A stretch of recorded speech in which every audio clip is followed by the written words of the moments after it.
Dr. Eric Kelly III, and a host of phenomenal speakers from all around the globe for this 7-day virtual event that you don't want to miss. The mission of the Black Business Expo is to raise scholarship money from kids all the way from high school all the way from college. The Black Business Olympics is one of the largest Black business showcases in the world. It is an opportunity for businesses and companies to showcase their businesses globally. We are going to be giving away laptops up to $5,000 away to students.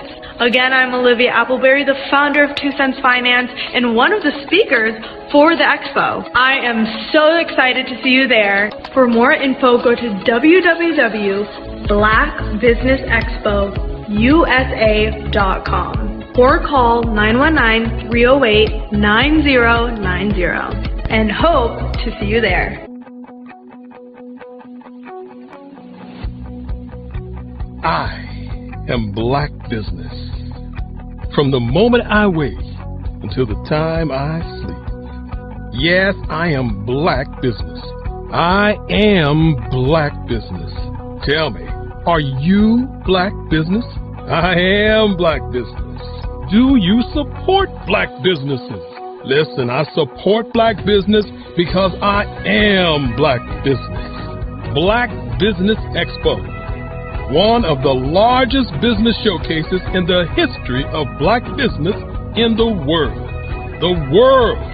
Sign up today at www.blackbusinessexpousa.com or call 919-308-9090. I am Black business. I am Black business. From the moment I wake until the time I sleep, I am Black business. I am Black business.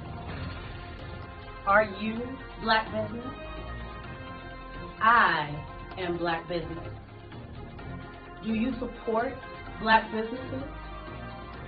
I support Black business because I am Black business.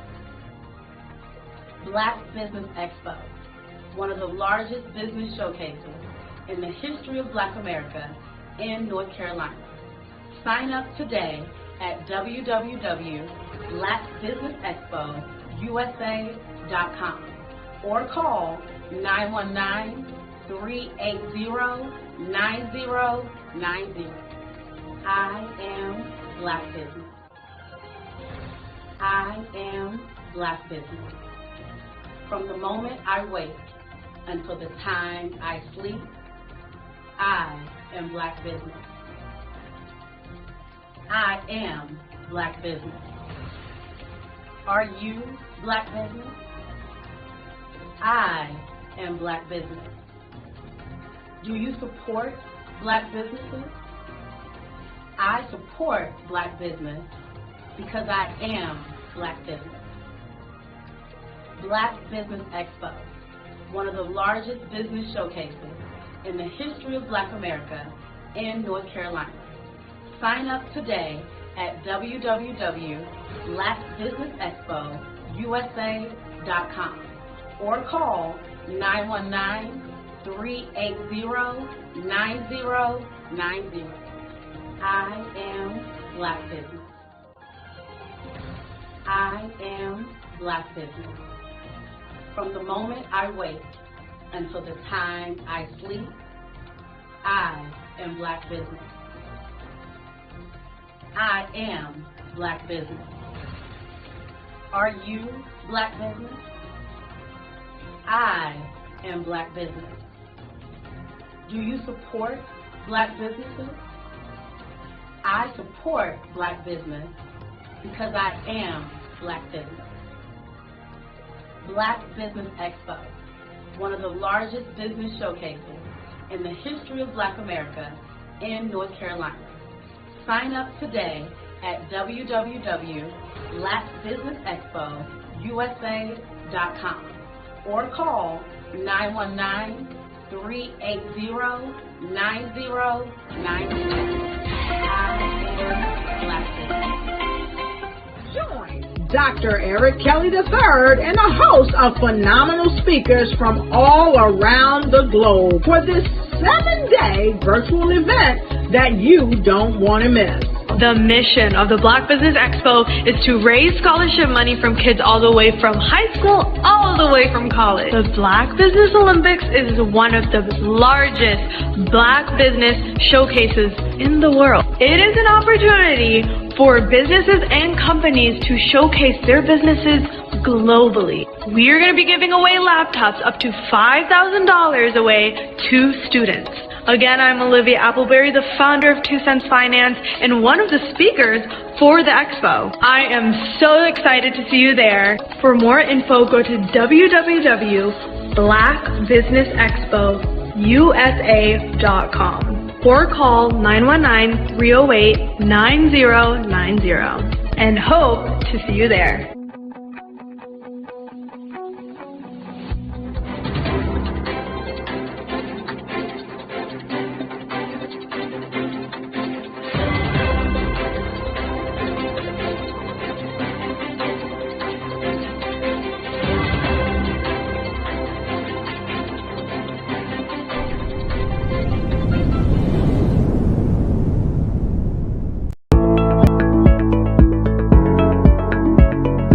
Prepare for what's coming and dominate in economic winter. Stand strong and thrive by showcasing your great products and services globally through the Black Business Network and Black Business Olympics. The Black Business Network has showcased over 2,000 companies with over $7 billion in sales each year. Over 10 million attendees have viewed the rebroadcast each month. Through the Black Business Olympics, unique styles of business training and mentoring are turning students into business owners and entrepreneurial warriors who will dominate in any economy. Gain the ultimate advantage of the Black Business Olympics, 7 days of unbelievable topics and speakers speaking around the globe. Donate your time and experience to provide expertise and scholarships to students worldwide and change the world. Now, more than ever, new insights, tools, strategies, and capabilities are needed. This is your chance for a major presentation to the world. Fill out the form and join the more than 2,000 speakers who have presented to over 200 countries. Join the Black Business Network streaming live into the Metaverse, STEM City, Black Multiverse Enterprises, Hulu, Amazon, YouTube, iHeartRadio, Apple, Facebook, LinkedIn, Pod TV, IBM TV, Spotify, and Google Podcasts. Sign up today. Spaces are limited, and we will see you there.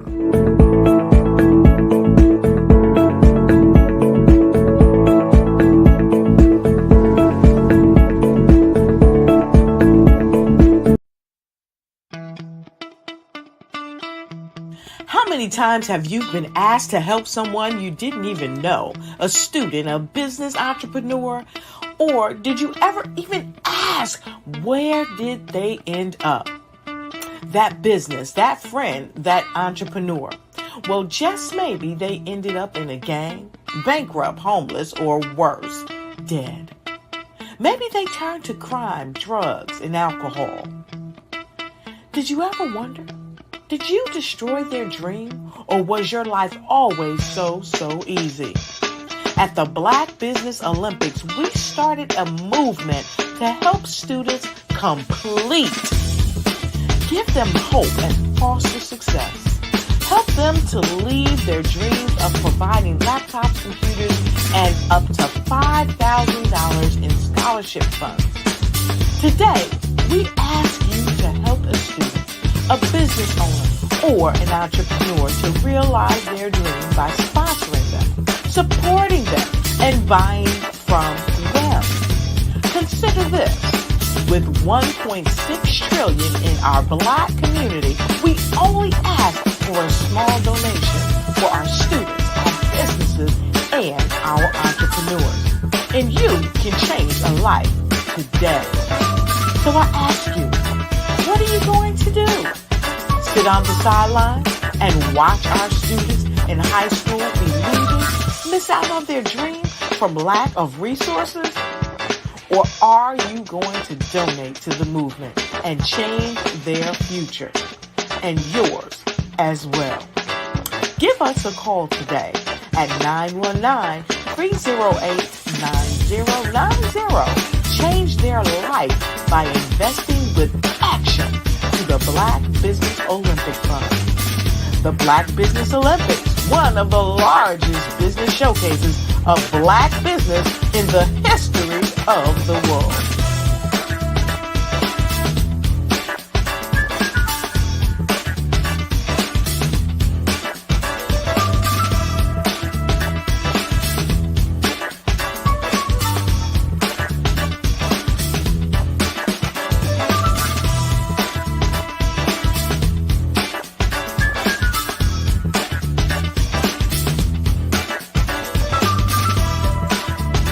Black Business Expo's mission is to raise funds for high school seniors going to college or K through 12 entrepreneurs. This expo is a fundraiser for students. Please, you may go to www.blackbusinessexpousa.com to donate to the scholarship fund or use the Cash App at $BBXUSA. Our goal is to give laptops and up to $5,000 to 10 students. Students can register online at www.blackbusinessexpousa.com. Every dollar counts. Please donate to the Black Business Expo USA Scholarship Fund.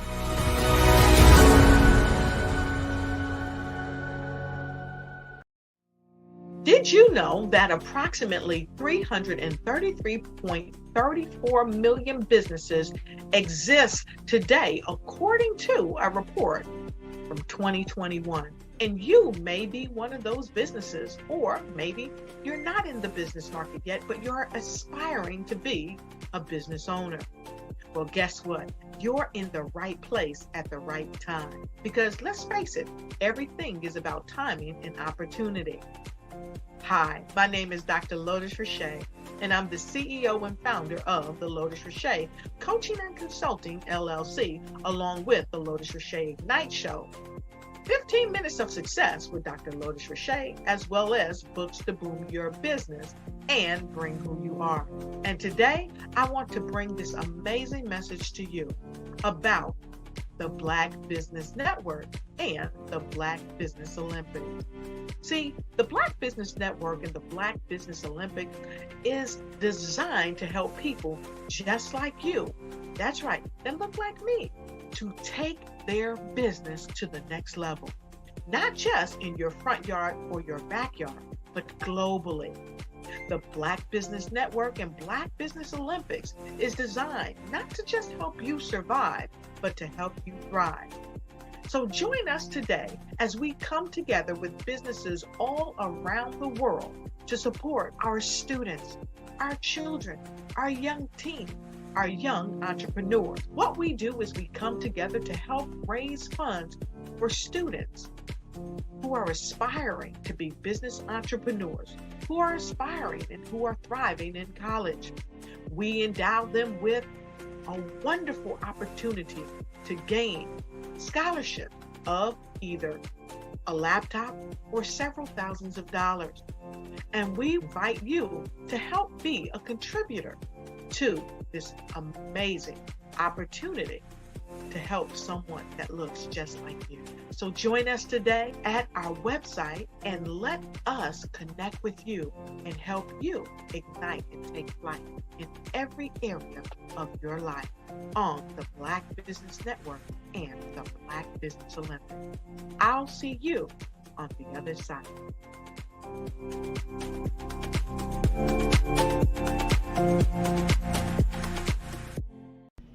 Why do I do what I do? You know, my life coach asked me that a few years ago. And she said, Tony, what's your why? And I told her, and she said, girl, you've already accomplished that. perhaps you need a new why. Hi, Tony Harris, Amy Hoydu with Say It Said Marketing, one of your students. And just wanted to say thank you, Tony Harris, for spending so much time with me and giving me that boost in my business that I so drastically needed.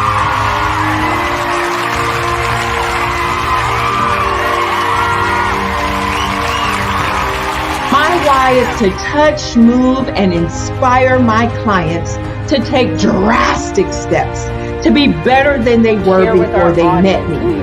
I'm a resource. I'm a connector. I want to help people build deeper relationships that are beneficial to their life and business. That's what I do best. So, first thing you got to do is show up. And speaking is a way to magnetically attract your ideal client to you. How many of you use social media that way? Absolutely, and this is how you look to the world. Drastic steps are the steps that are needed to be successful. And my business is drastic denotes a mindset. Getting out of your comfort zone. Doing something that you don't necessarily feel comfortable doing, want to do, but you know it's a necessary step to be successful in your business. I get the most satisfaction when I see my connections flourishing into relationships long after I am gone. Hi, my name is Jasmine Augustine with Media Jasmine, and I've joined several networking and referral groups in the area. And Network in Action Northeast Houston with Tony Harris Taylor is one of the best organizations that I've joined. I love that piece of what I do, and it is what fuels my fire.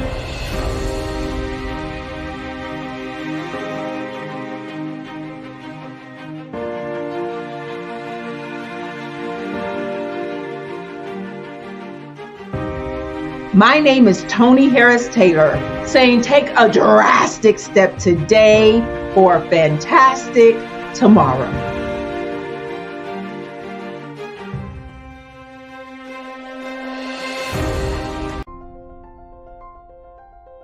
What if you could build your own city?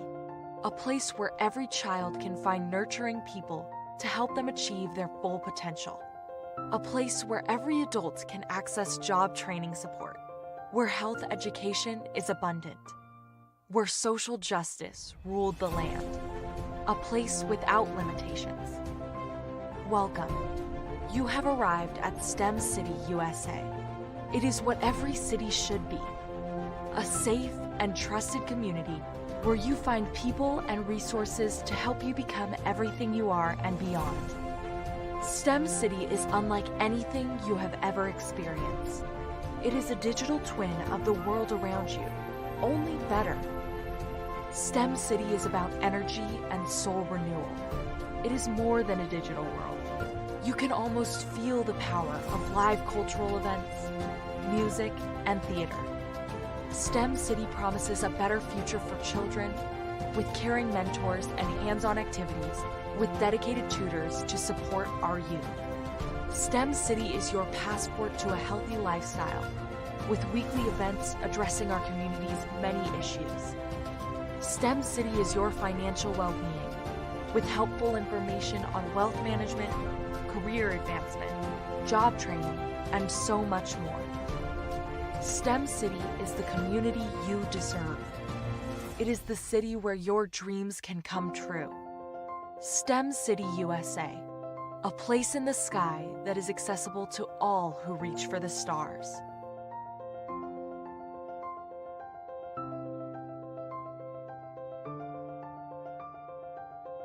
Absolutely. So our coaching program help people that have the lack of time, that lack strategies, and lack the confidence to go after their dream life. So we help them implement tools. We help them implement, I love to leave the inherited lack of finances or the education behind finances. But it wasn't until I lost my firstborn, my only son, that life changed for me. And where I was going after it all, living the corporate life, hitting my 6-figure income and living in my dream house with my dream man, driving my dream car. Wow. I nearly lost it all when I lost my son. And so I realized it only takes one financial catastrophe that can change your entire life. That's what made me start All New Beginnings. Because no matter what's going on in life, there's a new beginning. And because of that, we develop a program called Wise Minded. My little slogan is, don't just dream it, let's live it. If they want to connect with you or work with you, what is the best ways for them to be able to do that? Well, for my social media guru, you can connect with me on every single social media platform as Tanya T. Wise. You people that like the text, then they can text 202-993-5793. Text the word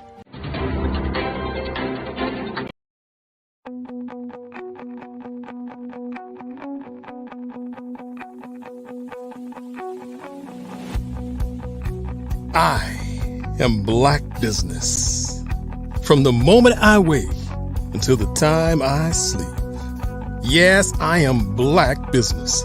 I am Black business.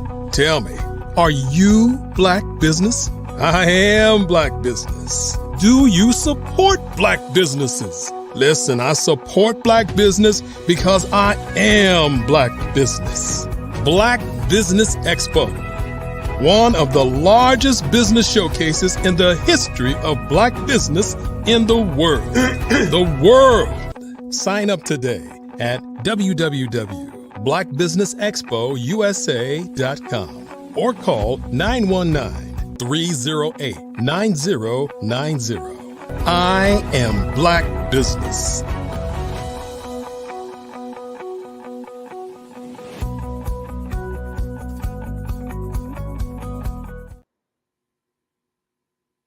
Good morning to all you business owners, entrepreneurs, thought leaders, and corporations. Welcome to the Black Business Network. My name is Sidney Wormsby. I'm the owner, founder of Huertas e Decus.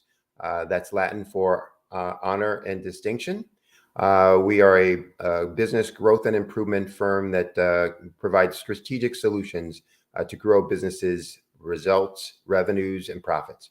I'm your business moderator for this morning on the Black Business Network.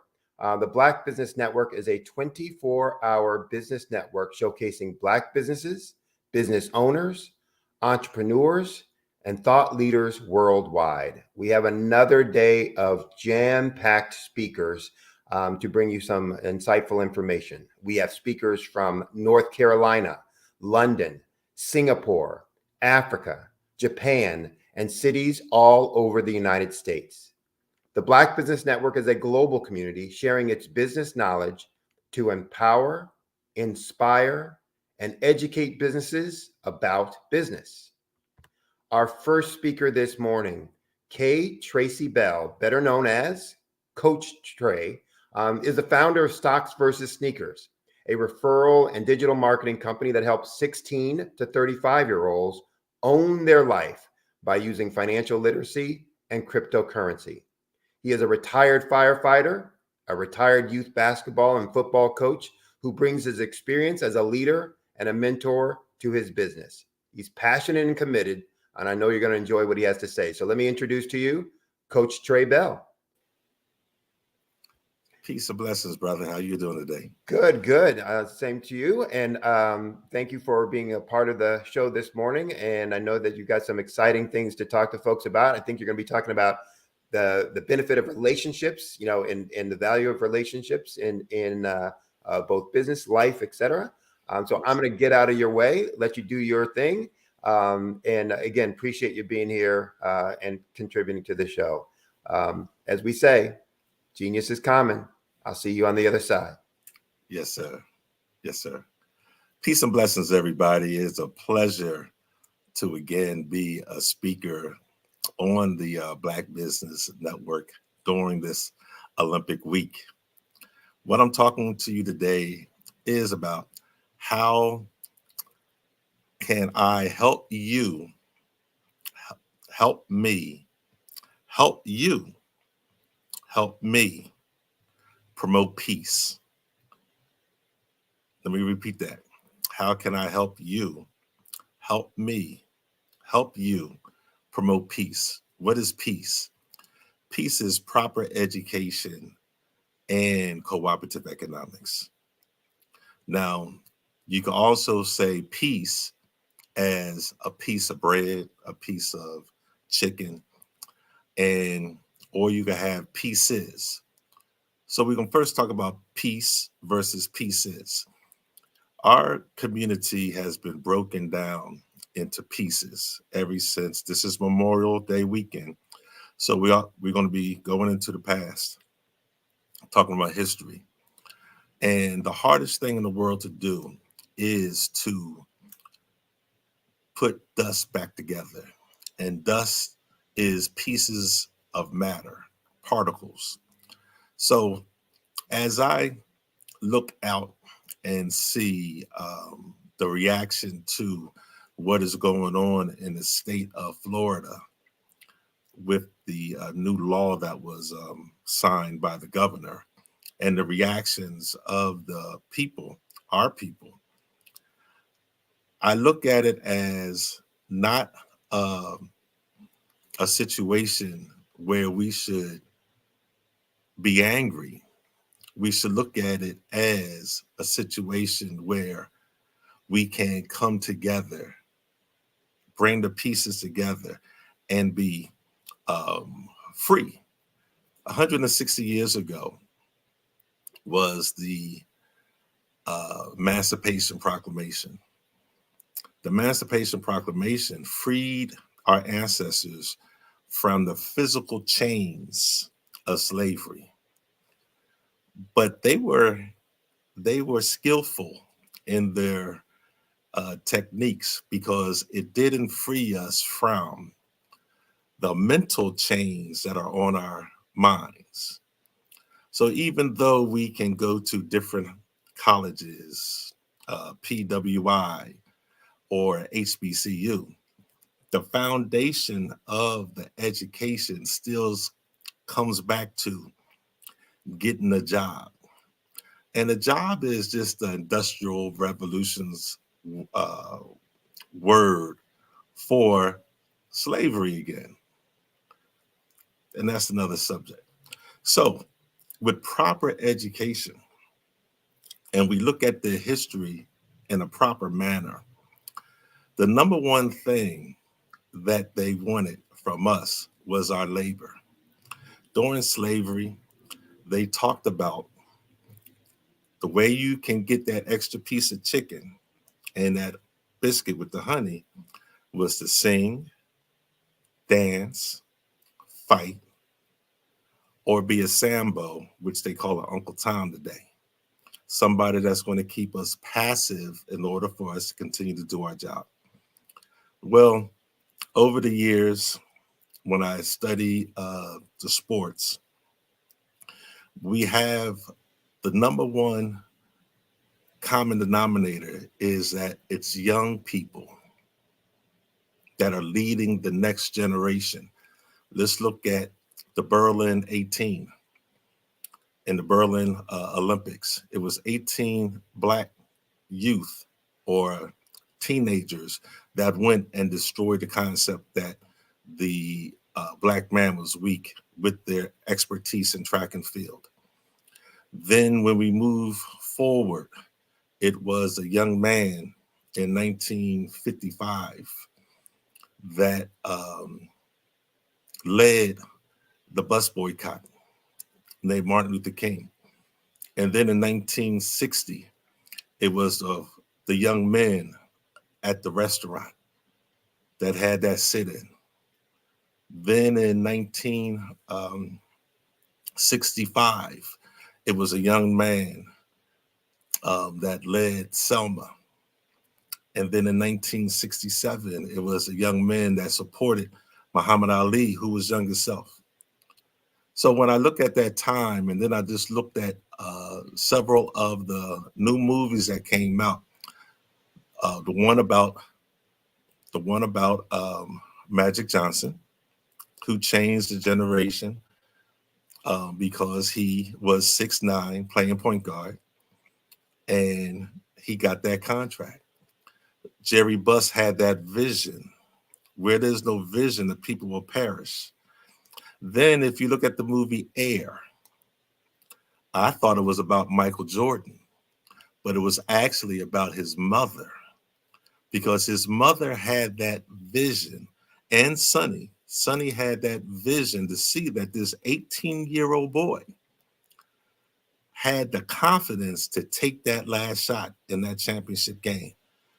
And Dean Smith had that vision, you know. Then after that, we had AI in 1996. And George Thompson had that vision. Allen Iverson's mother went to George Thompson and pleaded with him. And John Thompson had that vision of AI, and AI came into the league and changed the culture, not only of basketball, but of the whole community. And then Jerry West had that vision for Kobe. And then we end up with LeBron. So it's all about the children. The children are not the problem. The children are the solution. And how can I prove that? If you go out to nokidsinprison.org and click on your state, you can see how much the state values education for your child versus how much they value incarceration. Because in 1865 or Juneteenth, we're about to celebrate Juneteenth. And Juneteenth was the same year as Article 13, the 13th Amendment. And in the 13th Amendment, it says that you are freed unless you get convicted of a crime.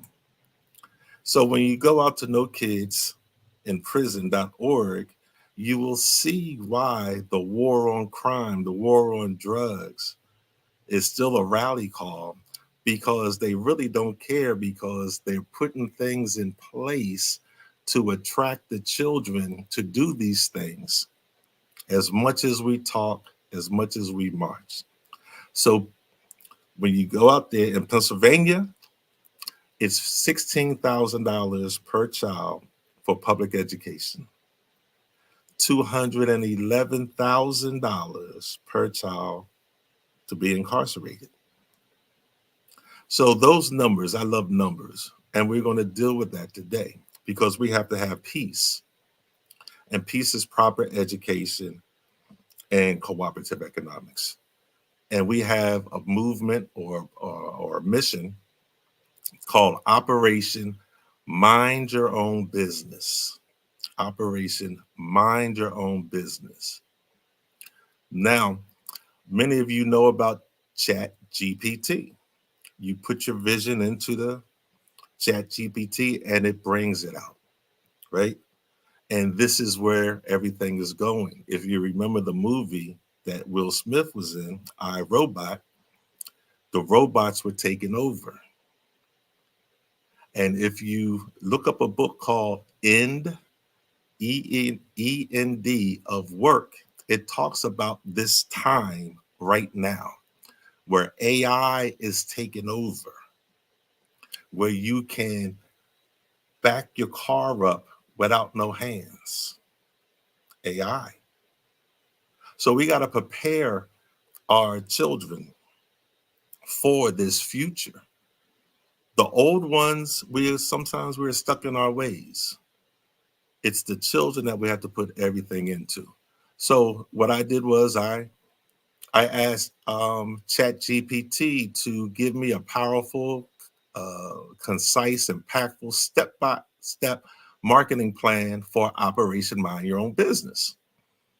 And it came back with 8 different steps, but the first 3 are most important to me.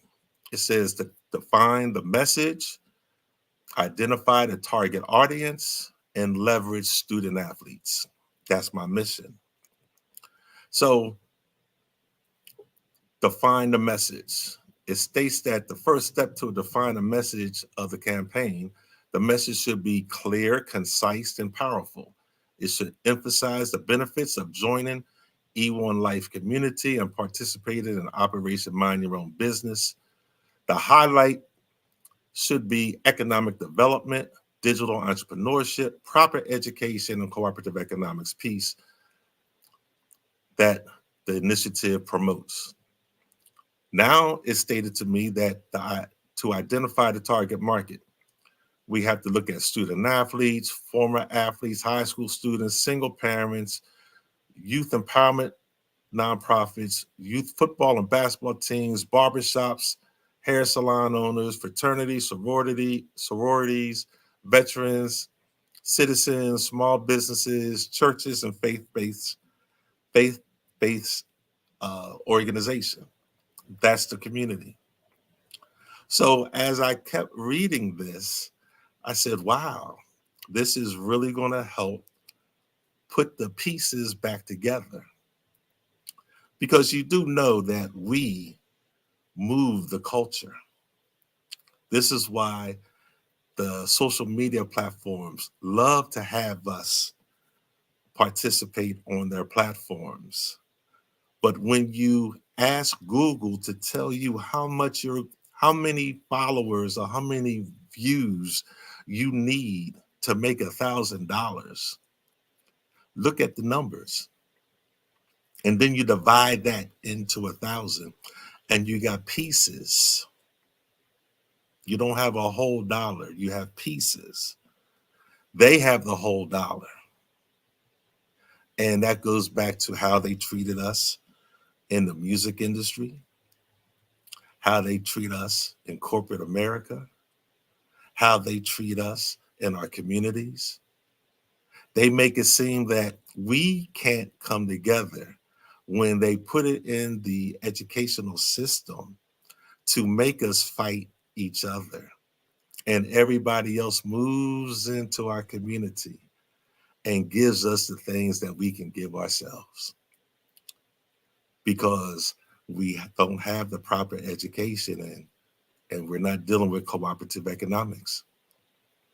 So from there, it broke down. And in each segment that I asked, from the student athlete, the message is leverage your name, image, and likeness to build your brand, monetize online presence, and take control of your future. For high school students, prepare for your future now. Learn digital entrepreneurship skills with E1 Life and gain an edge in the competitive job market. For single parents, empower yourself with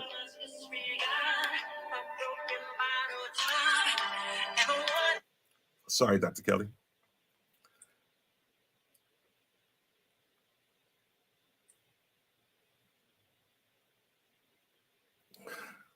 For single parents, empower yourself with digital entrepreneurial skills.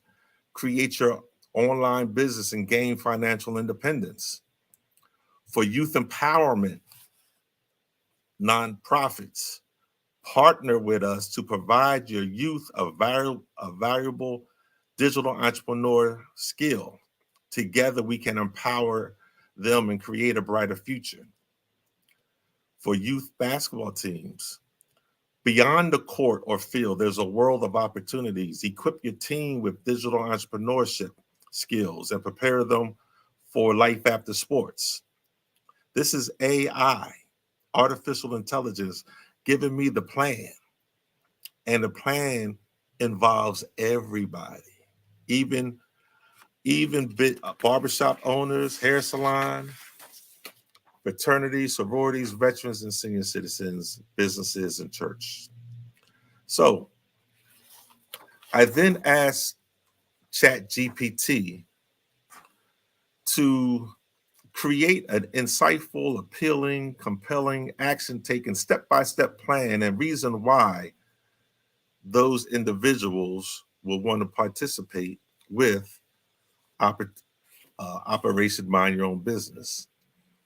And there were some key things that kept showing up on each and every subject. It was understanding the opportunity and sharing the initiative. But it also kept saying, Remember, the goal of this campaign is not just to promote Operation Mind Your Own Business, but is also to promote peace and contribute to a safer and respectful community. That's what we need today. We need that peace. We need to understand.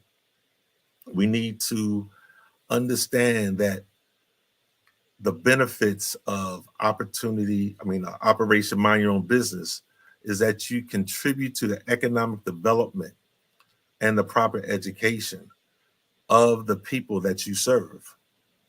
So if you have a business, we can work together, because with Operation Mind Your Own Business, we can collaborate the price of your goods or services to one of the products or services that are offered by E1U Life.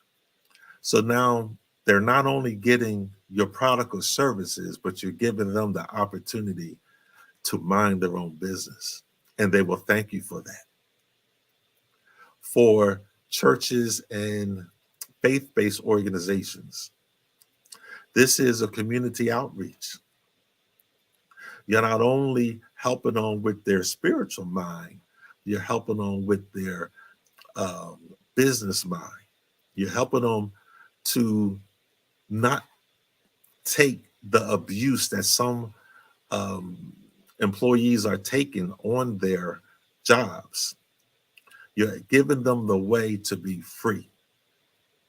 Because in the Emancipation Proclamation 160 years ago, they were freed, but they didn't have any other knowledge but what they were taught. So they had to come back. So now with Operation Mind Your Own Business, we are eliminating the shackles on the brain, on their minds. We're getting back to creating someone who can be fruitful, which means to be abundantly productive, someone who will multiply. A product is the answer of a multiplication question, you see? And we can multiply this piece because everybody's going to come together. When you mind your own business, one of the first things that I've learned was from Zig Ziglar. When you help enough people get what they want, you can always have what you want. So this is why it's easy to generate good friends through peace. And I've been doing this, and I've been having some pushback.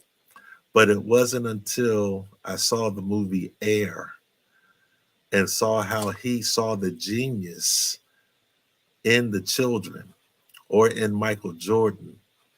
And he told them that you're going to go through a lot of struggles. You're going to go through ups and downs.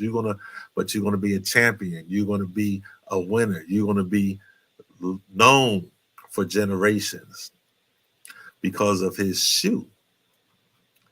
And as a firefighter in the 90s, people were dying over his shoe. Literally, people were dying. Young people were dying over his shoe. But now everybody's wearing his shoe, even to the prom, getting married in his shoe. So we have to turn our vision or our plan to the children. You have a barbershop. A barbershop and a hair salon is just like the church today. So as you are cutting or styling the person's hair, whatever your cost is, you can add a product from E1U Life and help that person change that person's mindset into business. Because the new frontier, the new promised land is the internet. And if your business is not online, as Bill Gates says, then you're not in business. as a youth football team or basketball team, especially basketball, AAU, you're going to be doing a lot of traveling, and you're going to have the different fundraisers. But all the money is coming to the organization. Teach the children name, image, and likeness. Teach them this way of spreading their brand. Because when they spread their brand under a good educational system that Even You Life gives, they can now clean up their social media, which will be more attractive to the big businesses who want to come and utilize them to sell their products. That's what NIL is all about. It's another way to pick out a student athlete or pick out a player to sell their products. We've always been the billboard for big businesses. When you wear the Nikes, when you wear the Gucci's, you're a billboard. So people are going to see that and they're going to want that. And as soon as they see you coming in the hood with your Gucci glasses or your Nikes, they're going to ask you, where did you get it from? And you're going to tell them what store that you purchased the item from. So when they go to that store and purchase that item, how much did you receive on that referral? Everybody got paid but you. And they have been exploiting us ever since because they know that we will follow the shiny object, the next big thing. In the 80s, it was Adidas. Nobody wore the Stan Smiths. Converse was canvas and then became leather. Dr. J, Larry Bird, Magic Johnson. But it was Run DMC that put on those Adidas and made the song about it. And everybody started buying Adidas. So Sonny, the one that was recruiting Michael from Nike, saw that if he created one shoe just for this particular person, he can create a generational wealth. But it was Michael's mother that did the negotiation. It was Michael's mother in 1984 that says, Michael wants a percentage of every shoe that is sold. Not every Nike shoe, but every shoe that bears his name, because it's his image and his brand and his likeness that is going to create millions and billions for your corporation. So he just wants that piece. And that's what Promote Peace is all about. We have to have the proper education to deal with this game. This is our time. You have to be awake. That's why the governor in Florida is banning the woke. Because I always talk about one of my favorite movies is The Wizard of Oz. And I always ask the question, the original Wizard of Oz, not the one with Diana Ross and Mike. What did Dorothy have to do in order to get home from Oz? People say she had to follow the yellow brick road. People say she had to click her heels 3 times. People say she had to get with the wizard.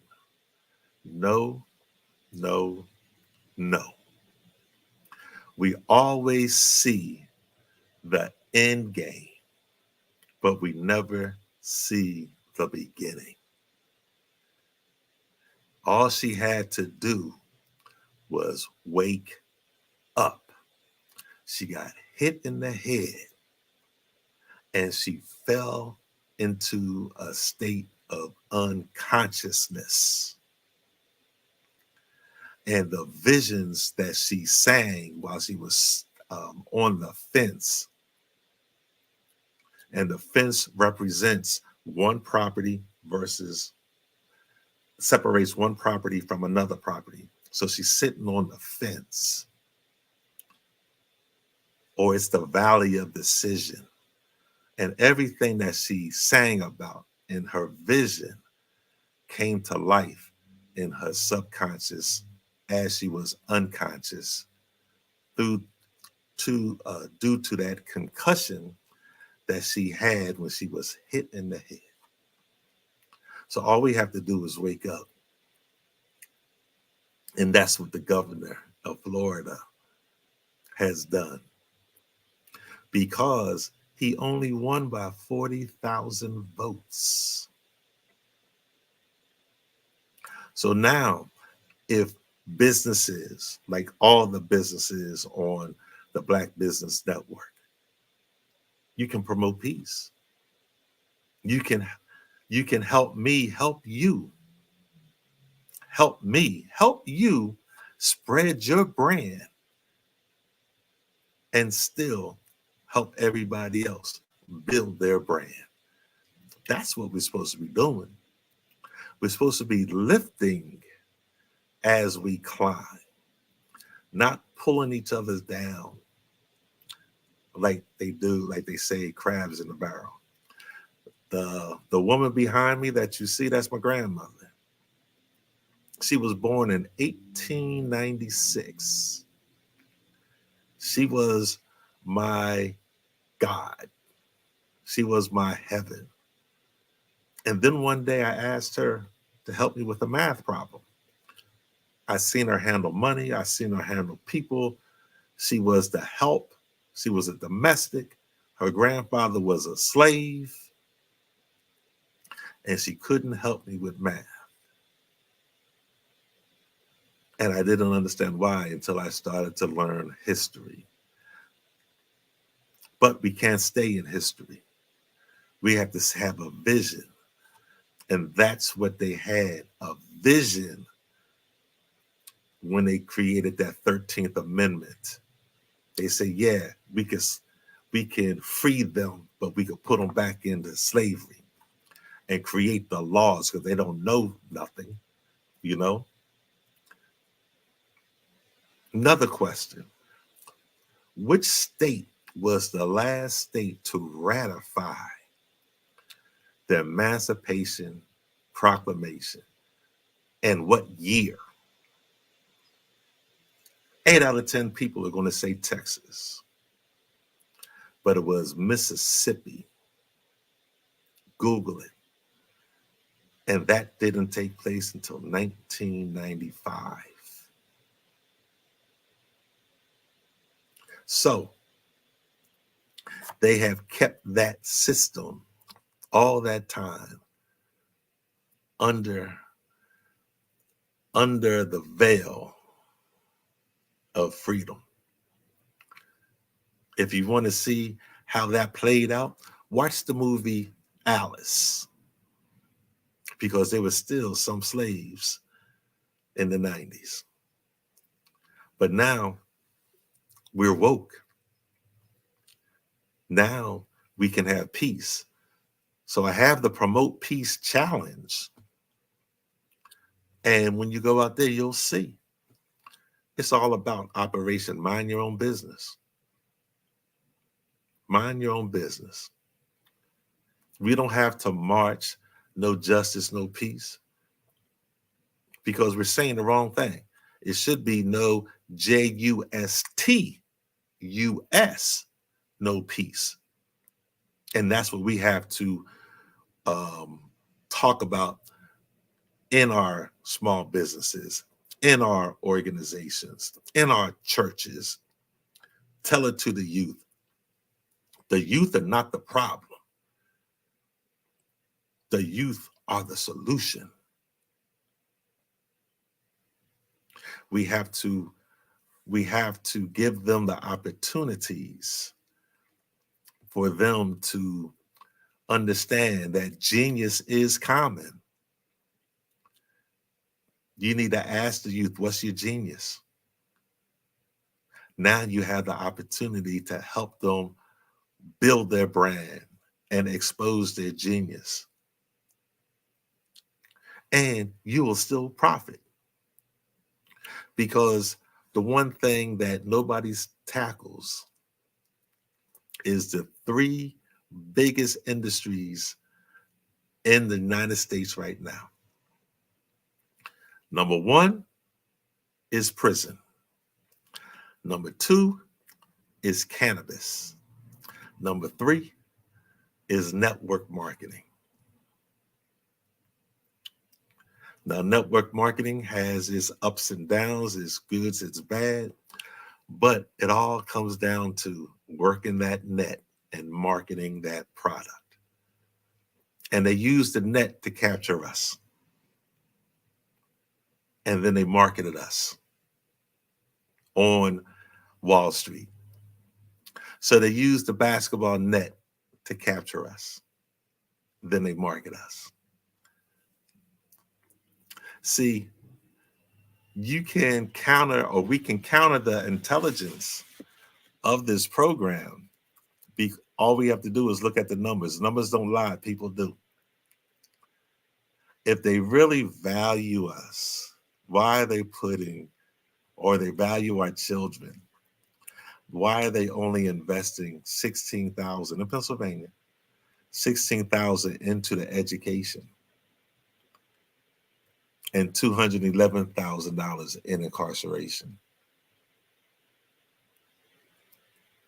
So you free your mind, the rest will follow. So that's what Promote Peace is all about. And AI is going to play a big part, you know. And Operation Mind Your Own Business, we deal with what is going to be the community impact of you promoting peace, of you helping that 10-year-old. And then most people are going to say that, well, you got to be 18 to have your own business. Really? Well, what about a child actor? Google it. A child actor, 8 years old, they have a trust or they have an LLC. It's a business. So if you have an 8-year-old, a 10-year-old playing basketball or football on a youth team, ask your coach or the president of the organization, listen, we need to promote peace. And inside of the registration cost for your basketball team, you can put the products and service, and everybody can promote peace. So if we all promote peace for the next 24 months, we'll have the voting power to elect who we want to elect for the next peace. Have a great day. How you doing, brother? Good. How are you?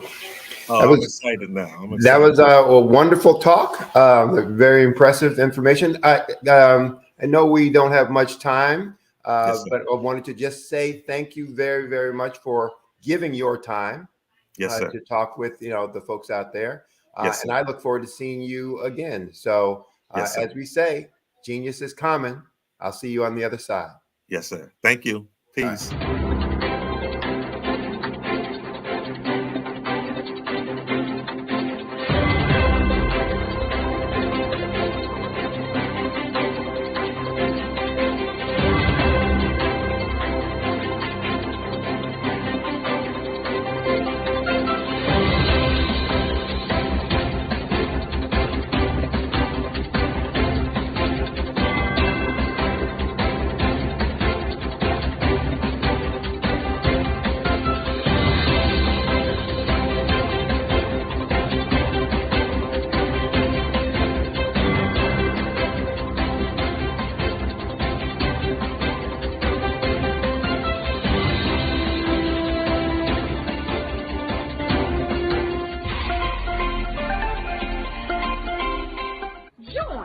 Dr. Eric Kelly III and a host of phenomenal speakers from all around the globe for this 7-day virtual event that you don't want to miss.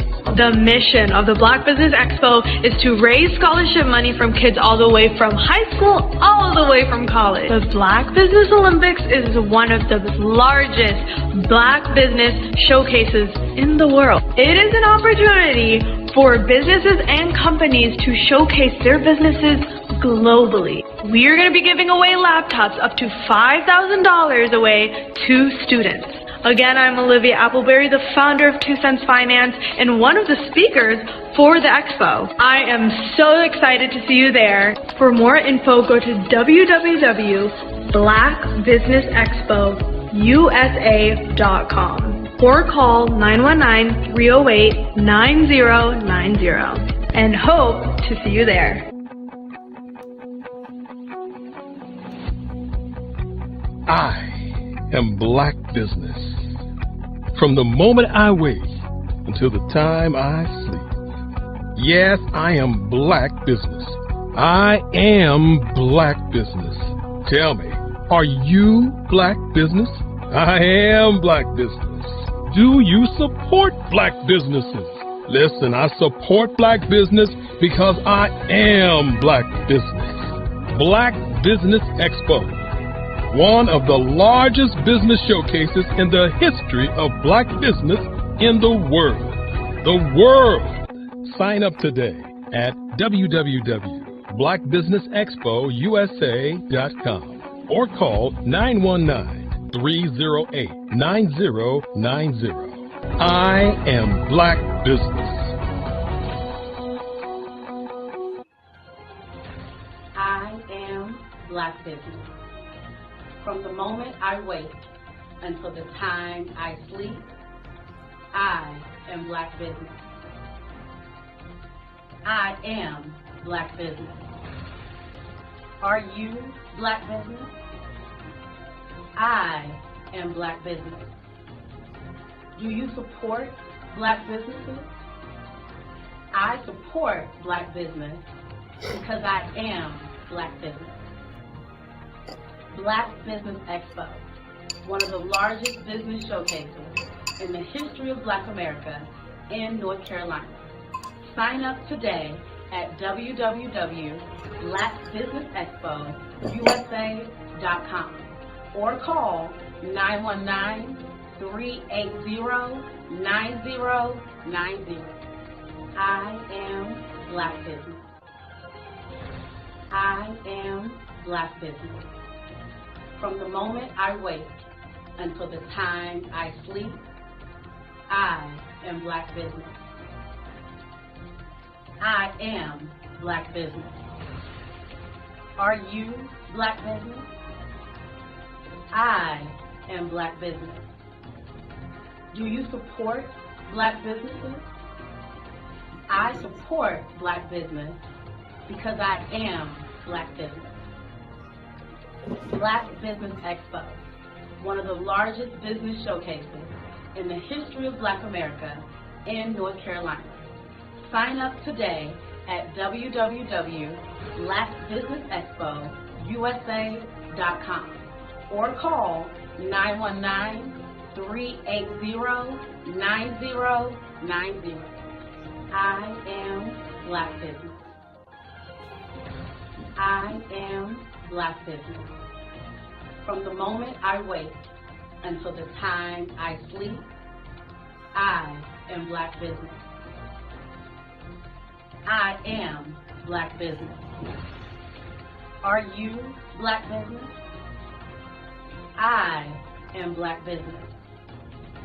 Do you support Black businesses?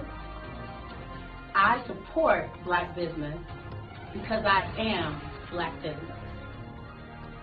Black Business Expo, one of the largest business showcases in the history of Black America in North Carolina.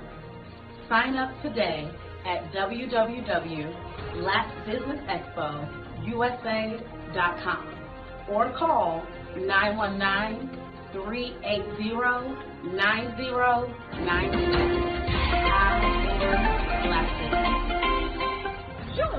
Dr. Eric Kelly III, and a host of phenomenal speakers from all around the globe for this 7-day virtual event that you don't want to miss.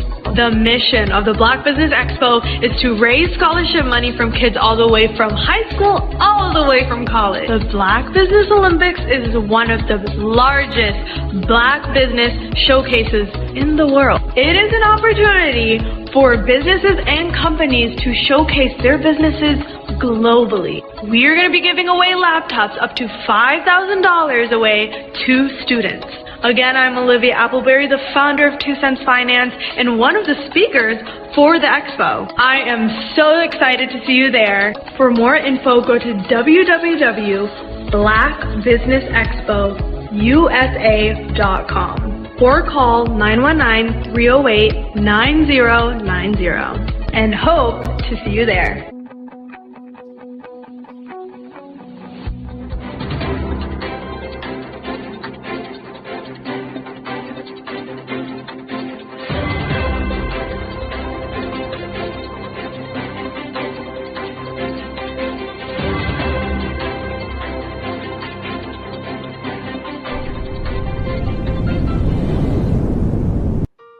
Hello, this is Israel, and I am CEO of Daydreams Interactive and author of Princess Planet.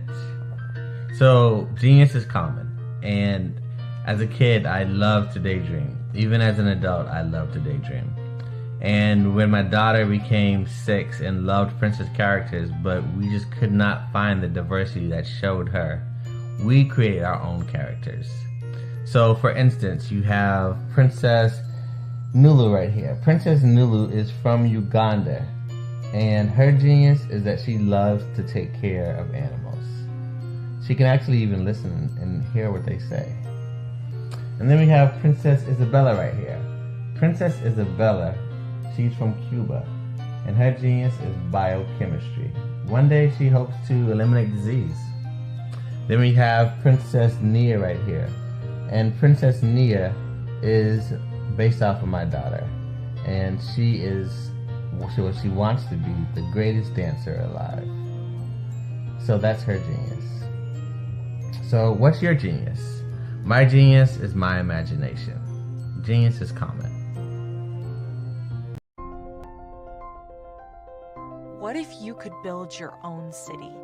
A place where every child can find nurturing people to help them achieve their full potential.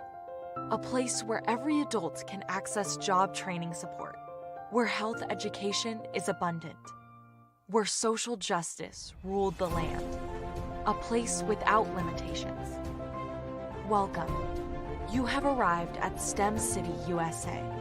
It is what every city should be. A safe and trusted community where you find people and resources to help you become everything you are and beyond. STEM City is unlike anything you have ever experienced. It is a digital twin of the world around you, only better. STEM City is about energy and soul renewal. It is more than a digital world. You can almost feel the power of live cultural events, music, and theater. STEM City promises a better future for children with caring mentors and hands-on activities with dedicated tutors to support our youth. STEM City is your passport to a healthy lifestyle with weekly events addressing our community's many issues. STEM City is your financial well-being with helpful information on wealth management, career advancement, job training, and so much more. STEM City is the community you deserve. It is the city where your dreams can come true. STEM City USA, a place in the sky that is accessible to all who reach for the stars.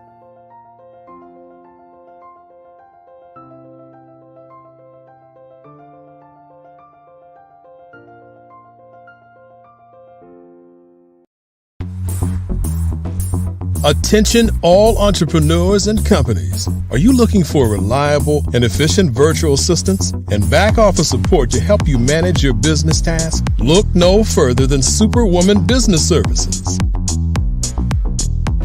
Our team of virtual assistants provides a full range of administrative support services, including operations management, social media marketing, and much more. We also offer website design services to help you create a professional online presence that reflects your unique brand. In addition to administrative support and website design, we offer business development and structuring services to help you grow your business and achieve your goals. We'll work closely with you to identify areas of improvement and develop a customized plan to help you reach your full potential.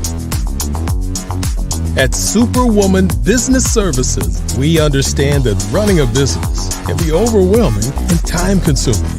That's why we're here to help you fly high and achieve success. Our virtual assistants are highly skilled, experienced, and dedicated to providing you with the support you need to thrive. Come fly with us and take your business to new heights. Let us help you become the superhero entrepreneur you are meant to be.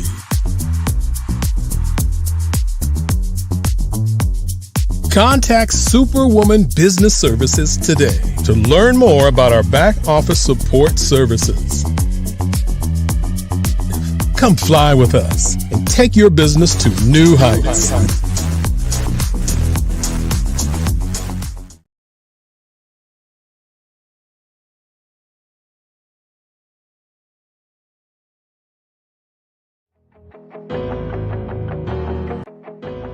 I am Black Business. From the moment I wake until the time I sleep, I am Black Business. I am Black Business. Are you Black Business? I am Black Business. Do you support Black businesses? I support Black business because I am Black Business. Black Business Expo, one of the largest business showcases in the history of Black business in the world. Sign up today at www.blackbusinessexpousa.com or call 919-308-9090. I am Black Business. This is Dr. Arnold T. Petsworth. Yes, that's his given name. No, don't look into it. He's the owner of Petsworth Vet World, a veterinary clinic in Hopton, Connecticut. His patients include dog, cat, turtle, cat, turtle, frog, hamster, fish, Goldie, dog, and this alpaca. Due to doctor-patient confidentiality, we can't tell you their names. Business at Vet World was steady, and then quarantine hit. Neighbors on every lane, drive, and even a few cul-de-sacs brought new four-legged friends into their homes. Bunnies. Bunnies. you guys are so cute. Bunnies. You are so cute. Bunnies. You're so cute. Bunnies everywhere. A lifelong lover of Laporte, Dr. Petsworth welcomed these new patients with open arms. Hi, how you doing? How is she? Did you meet Jackie? Jackie, Barbara, Jackie? This is Betsy. The only problem? Okay. There were more appointments than he could manage. Yes, I'm gonna get to you. Give me a second. We're gonna get you in real soon. Don't worry, all right? And then...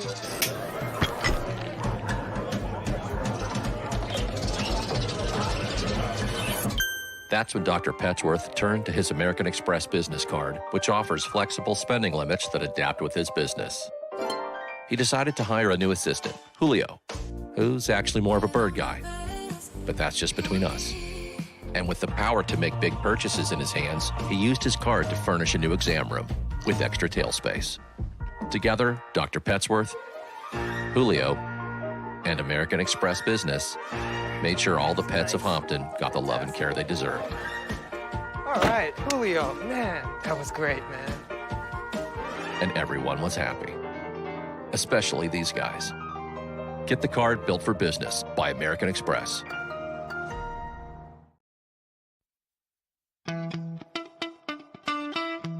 How many times have you been asked to help someone you didn't even know? A student, a business entrepreneur? Or did you ever even ask, where did they end up? That business, that friend, that entrepreneur. Well, just maybe they ended up in a gang, bankrupt, homeless, or worse, dead. Maybe they turned to crime, drugs, and alcohol. Did you ever wonder? Did you destroy their dream, or was your life always so easy? At the Black Business Olympics, we started a movement to help students complete. Give them hope and foster success. Help them to leave their dreams of providing laptops, computers, and up to $5,000 in scholarship funds. Today, we ask you to help a student, a business owner, or an entrepreneur to realize their dream by sponsoring them, supporting them, and buying from them. Consider this.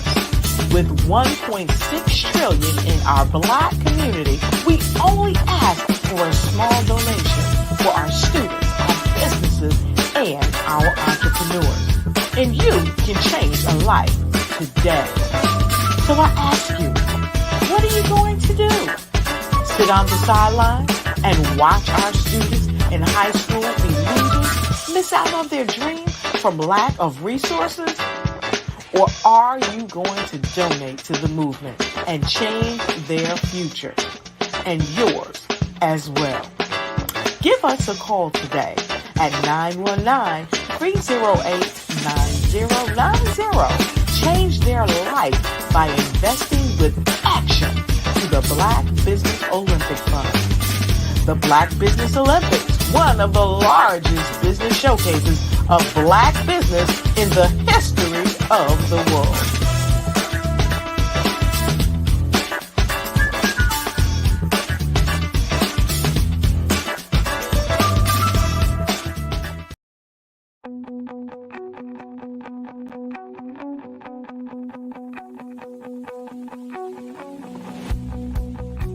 I am Black business.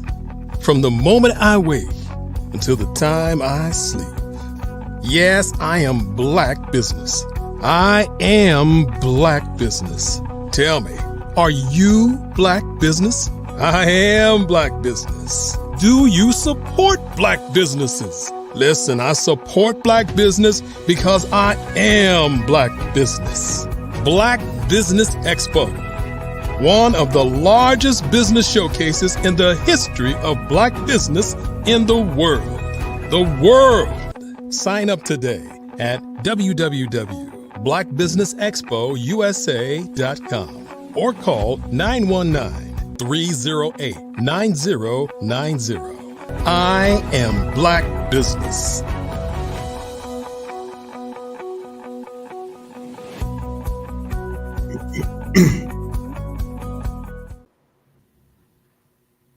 Good morning, business owners, entrepreneurs, thought leaders, and corporations. Welcome to the Black Business Network. My name is Sidney Wormsby. I'm owner, founder of Huertas e Decus, which is Latin for excellence and distinction. We are a business growth and improvement firm that gives solutions to small and mid-sized businesses on how to grow their revenues and profits. I'm your business moderator for this morning on the Black Business Network. The Black Business Network is a 24-hour business network showcasing Black businesses, business owners, entrepreneurs, and thought leaders worldwide. We have speakers from North Carolina, London, Singapore, Africa, Japan, and cities all over the United States. The Black Business Network is a global community sharing its business knowledge to empower, inspire, and educate businesses about business. Our next speaker this morning is Dr. Rhonda M. Wood. Ms. Wood is recognized as one of the most prominent voices for mental health advocacy and is an award-winning international keynoter, a best-selling author, and a leading authority on mental health. Leveraging over 30 years of corporate experience, Dr. Wood impacts audiences with her mission to normalize and delegitimize mental health conversations. She trains audiences worldwide to eradicate mental health stigmas and adopt compassion, awareness, and acceptance. She advocates for a world where we can break the silence and heal out loud. I present to you Dr. Rhonda M. Wood. Good morning. How are you? Morning. I'm well, thank you. Oh, what a noble endeavor you have. And given these times, I know you have lots for us to hear and to think about. So I'm going to get out of your way, give you plenty of time to speak to our audience and enlighten them as well. So genius is common, and I'll see you on the other side. Awesome. Thank you so much. Good morning, everyone. I want to share with you a quick story that I hope impacts you and inspires you to prioritize your mental health. So there I was, sitting in an office on a plush brown leather couch.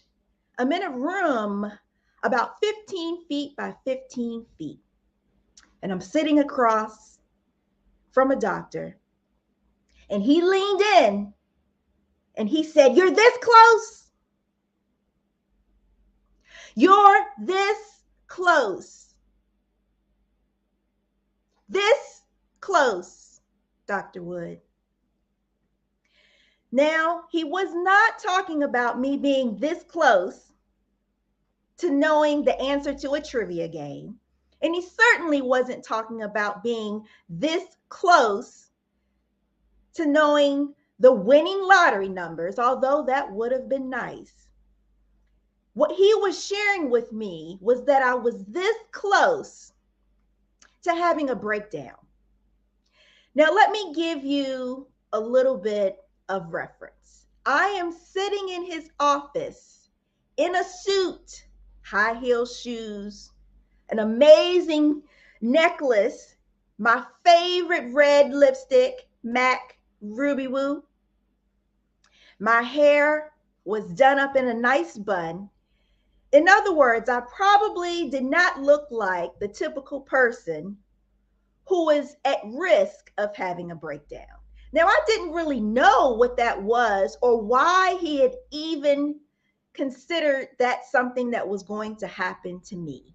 What my doctor was warning me of was that if I did not stop, pause, or slow down, that I was at risk of having a mental breakdown. Now, let me explain.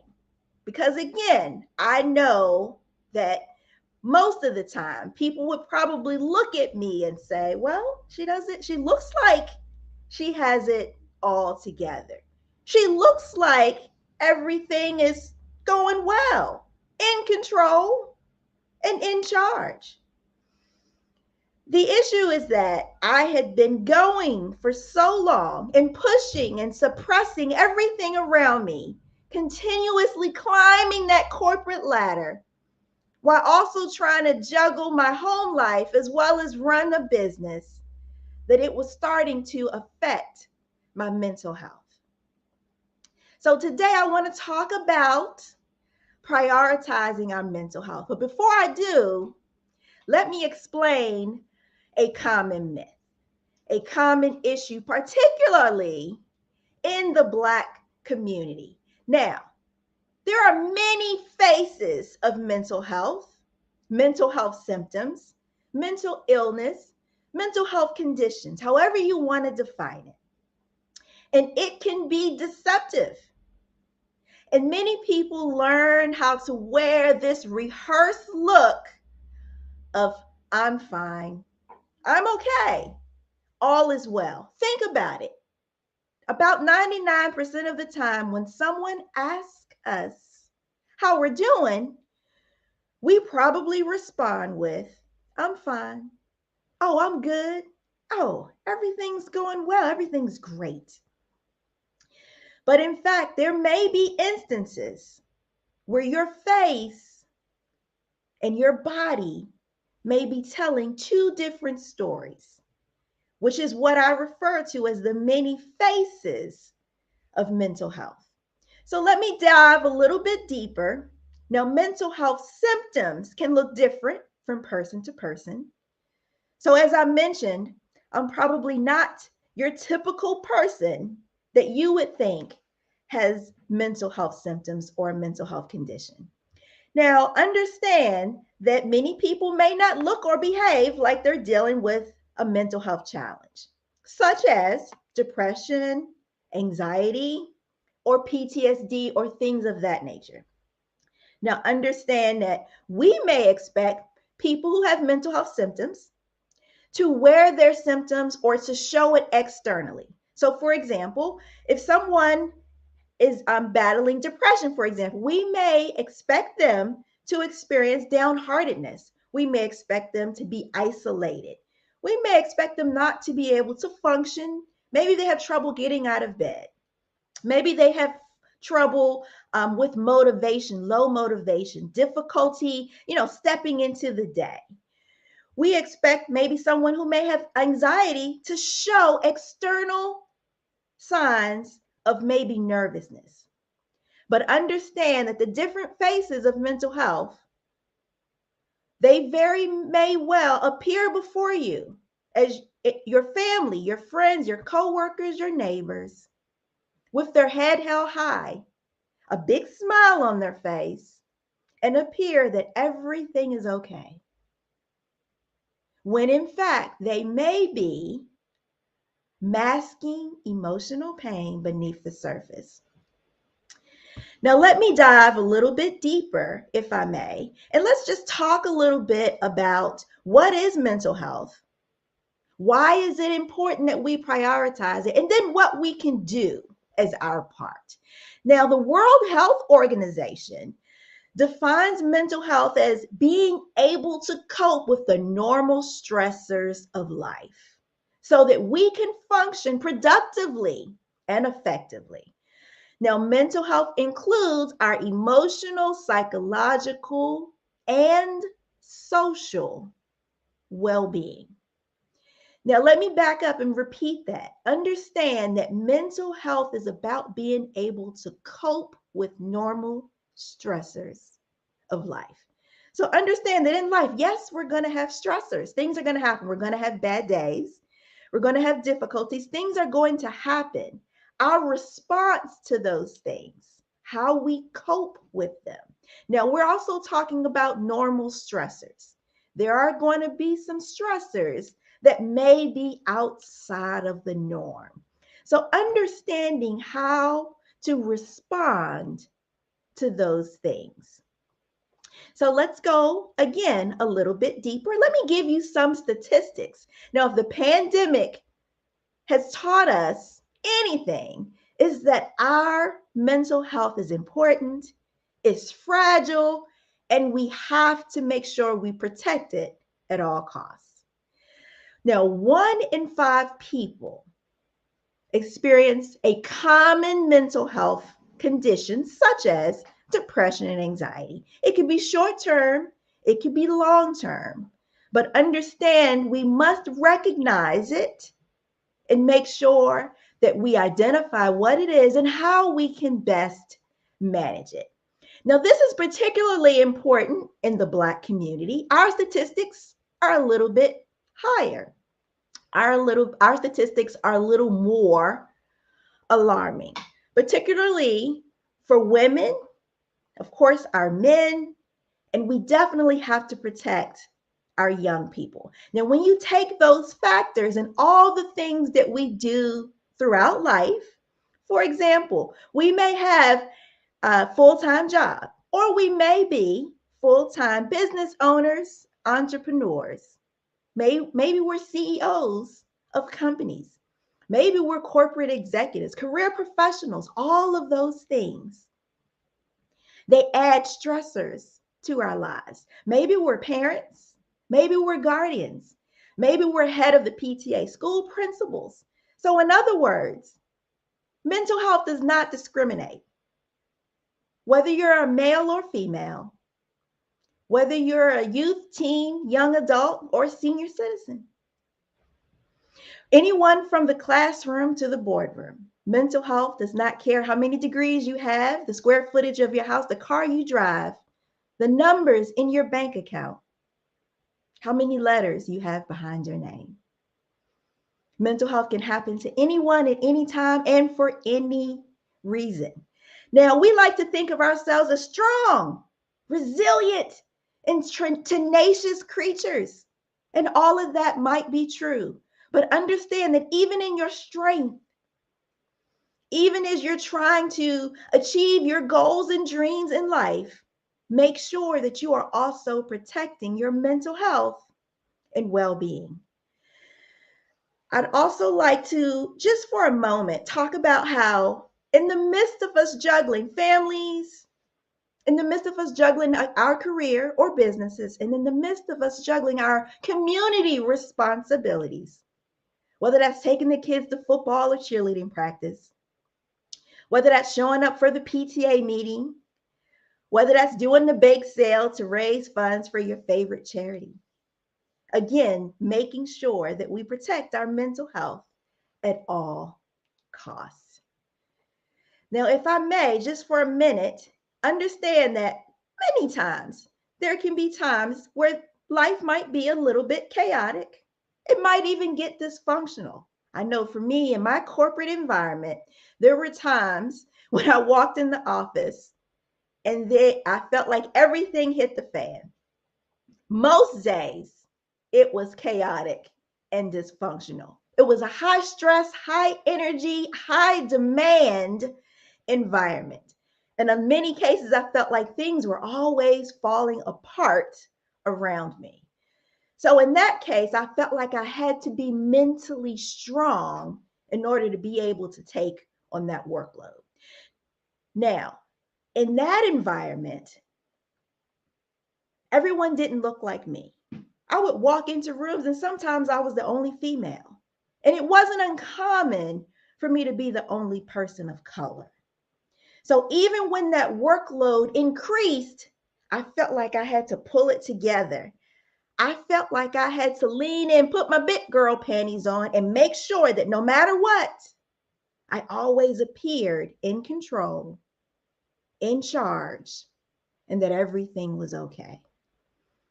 So as I was given work and projects, even when it was stressful and overwhelming, I had to always remember, Rhonda, you worked so hard to get here. You may need to prove to them that you belong here. I never wanted to appear weak or that they had made a mistake hiring me or that I did not deserve to be at a seat at the table. So I considered myself a superwoman. Now, what are some characteristics of having the superpower of strength? So some of those characteristics is you have this obligation to be strong, to feel like I have to be strong no matter what, at all costs, despite what's going on in my life, my personal life, my professional life, or in my environment. Always, Rhonda, you have to have this obligation to be strong, but that comes at a cost. Because what about those days that may be difficult and challenging? If I'm always telling myself to be strong, my mind will believe it and it will neglect what's really going on with my body. So another characteristic of this always wanting to be strong is you also have these feelings and obligations to suppress your feelings and emotions, which can be detrimental. So when you feel like, oh, I have to just keep pushing and going, I don't have time to deal with my thoughts, how I'm feeling, how tired I am, how stressed I am, or how overwhelmed I am. When I don't take the time to step back to do those things, then what my doctor said was most likely true. I put myself at risk of having a breakdown. Another key factor to feeling like you always have to be strong and be the superhero at all costs is that you have this resistance to being vulnerable. Now, what I mean by that is you always feel like I can do it. Not only that I can do it myself. And also, oh, I don't need any help. I got this. Because again, sometimes the mentality is that I don't want to appear like I can't handle it. And what a lot of people may not realize is when we are always trying to protect or project a certain image, it is sometimes detrimental to our mental health. As professionals, as business owners, whatever our sort of lot in life is, regardless of our role or our position, again, we want to make sure we are always protecting our mental health. So another key characteristic that is common in our community is an obligation to help others. We feel obligated. We have difficulty setting the appropriate boundaries. We have difficulty saying no. We don't want to hurt feelings. Or again, we're trying to protect the image. We don't want to feel like we can't handle it. We want to feel like, show people, hey, we're strong. I got this. Look at me. I am amazing. As a matter of fact, we actually applaud people who are doing a lot, even if it seems like they're doing too much. Because on the outside, it might seem like, wow, look at all that they're doing. They're doing great. Look at that person over there. They go to work, they come home, they're taking care of the community, they're taking care of their neighbors, they're taking care of their families, they're doing so much. But how many times have we looked at someone and said, oh, wow, well, look at that person over there, prioritizing their self-care, prioritizing their mental health, taking care of themselves, setting boundaries. That deserves applause as well. So that obligation to always feel like we have to help other people, that we always take on responsibilities that may be too much and obligations that may be too much, that sometimes we feel like, oh, that's my job. I'm supposed to do this. I'm responsible. This is my role. And we have difficulty asking for help because we don't want to appear weak.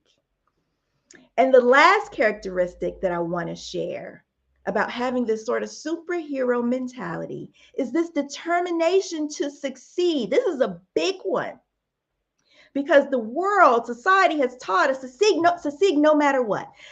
Climb that ladder of success no matter what. It even tells us a certain time in life, certain age, certain position, you should have some things accomplished. You should have these check boxes checked. Sometimes that makes us feel like, but I need to be doing more. I'm not doing enough. I haven't accomplished enough. I don't have enough work. I don't have enough money. I don't have a bigger title. I should have a bigger car. I should have a bigger house. And so we have this determination to succeed despite sometimes limitations, despite, what we already have in front of us. And sometimes it's just a matter of stepping back and being grateful for what we have. But that determination to succeed no matter what and at all costs could be detrimental to our health. Now, I'm not saying there's anything wrong with success. I'm not saying that there's anything wrong with being strong. I'm not saying that there's anything wrong with that. But when it's to the point where it's detrimental, where you're not prioritizing you, then we need to take a step back and not just keep suppressing how we're doing. Take a moment to pause, to reflect, and to make sure that we're not taking on too much. And understanding that does not make you weak. It doesn't make any negative connotation. In matter of fact, prioritizing you is one of the strongest decisions you could ever make.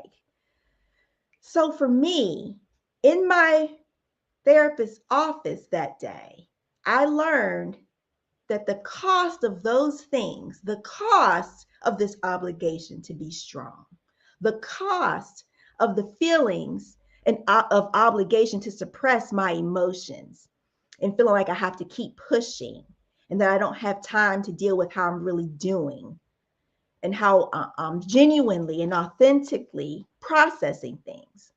The cost of me being resistant to wanting help. I feel like I have to do everything myself. The cost of me having this obligation to feel like I have to help everyone and not have boundaries and not say no. And the cost of me having the determination to succeed despite everything that's going on in my life. The cost of that is it strains my physical health as well as my mental health. My physical health may suffer in the form of I may not be able to sleep properly. I may be on edge. I may start to experience mental health symptoms. The stress sometimes take over our body. We become overwhelmed. We feel like there's too much. Things start to feel chaotic. And it turns into a cycle. Not only that, but when you struggle with letting people in and being vulnerable, it puts a strain on relationships. We should have a great support system in our lives. We should be able to have mentally safe and healthy environments in our home as well as in our workplaces that will allow us to take time, step back, prioritize us without the feelings of guilt or without any negative feelings of feeling like I'm lazy or I'm weak or this isn't a sign of strength or this is ruining or detrimental to my image professionally. So here are a few solutions to help us to better manage our mental health. Now, these solutions are appropriate, again, regardless if you're a student, if you're in a classroom or the boardroom. These solutions apply to everyone. So first of all, as an individual, don't let anything from your past dictate your future. Sometimes we hang on to things. Also, being unapologetic about prioritizing you, again, without regret, without guilt, without feeling like it's detrimental to your image. And lastly, I'd like to share that being relentless about protecting your mental health and well-being. Be relentless about protecting it. Make sure it's a priority, but also protect it at all costs. So how can we support one another in this sort of flight, in this plan to start taking care of our mental health? How can we prioritize us, but how can we also make sure, because if you're just prioritizing you, but other people aren't, that might be an issue. So we want to make sure not only that we're prioritizing us, but that we're also encouraging other people in our homes or in our workplaces, in our community to do the same. And so in that case, the very first step is to take care of you first. Now, I know that might sound a little bit backwards, but if you think about it, if you take care of you first, if you prioritize your mental health, you kind of become the model of what everybody else needs to do. If you're in a hectic situation or environment, then maybe saying, hey guys, let's take a break. Let's take a mental health break. Let's take a mental health day. I've seen teachers and principals do that as a mandatory day in school. When the students are stressed out, when there are exams, when they're feeling overwhelmed, giving them time to step back. I've seen that happen in the workplace, and I've seen business owners give their staff a day off or allowing them to be able to take breaks to get themselves together. The other thing, if we or someone else has a mental health issue, because again, it's about being able to function and cope with the normal stressors of life. So you want to make sure that we are providing safe, non-judgment, confidential environments for people if they do experience something, that we kind of remove the stigma of making them feel less than. It actually makes them more human, or makes them feel more human, when we show empathy and compassion towards what they're going through. So in addition to taking care of ourselves first, we also want to make sure that we're actively listening to what they are saying about what they might be experiencing. And more importantly, make sure we're respecting those feelings. So you and someone else might be in the same situation, might be working on the same project or partnering with the same business. One person may be feeling a certain way, might be feeling stressed, and you might very well be okay in that moment. And so if they express something, you don't want to make them feel, again, less than. So respecting how they feel, even if you don't disagree or you don't share their experience. The other thing is allowing them to express themselves and care for them unconditionally without limits. So not saying, okay, well, I can help you if, not putting limits or conditions on how you support them. And then lastly, and we touched on this a little bit, is about making sure that we have created very safe and supportive, confidential environments for people to have, to feel like they are going to be okay. Their mental health is going to be protected and they're allowed to prioritize it in a safe way without judgment. And so again, I'd like to go back to me being in the therapist's office. My doctor of psychology, he was the one who mentioned that I was at risk for having a breakdown.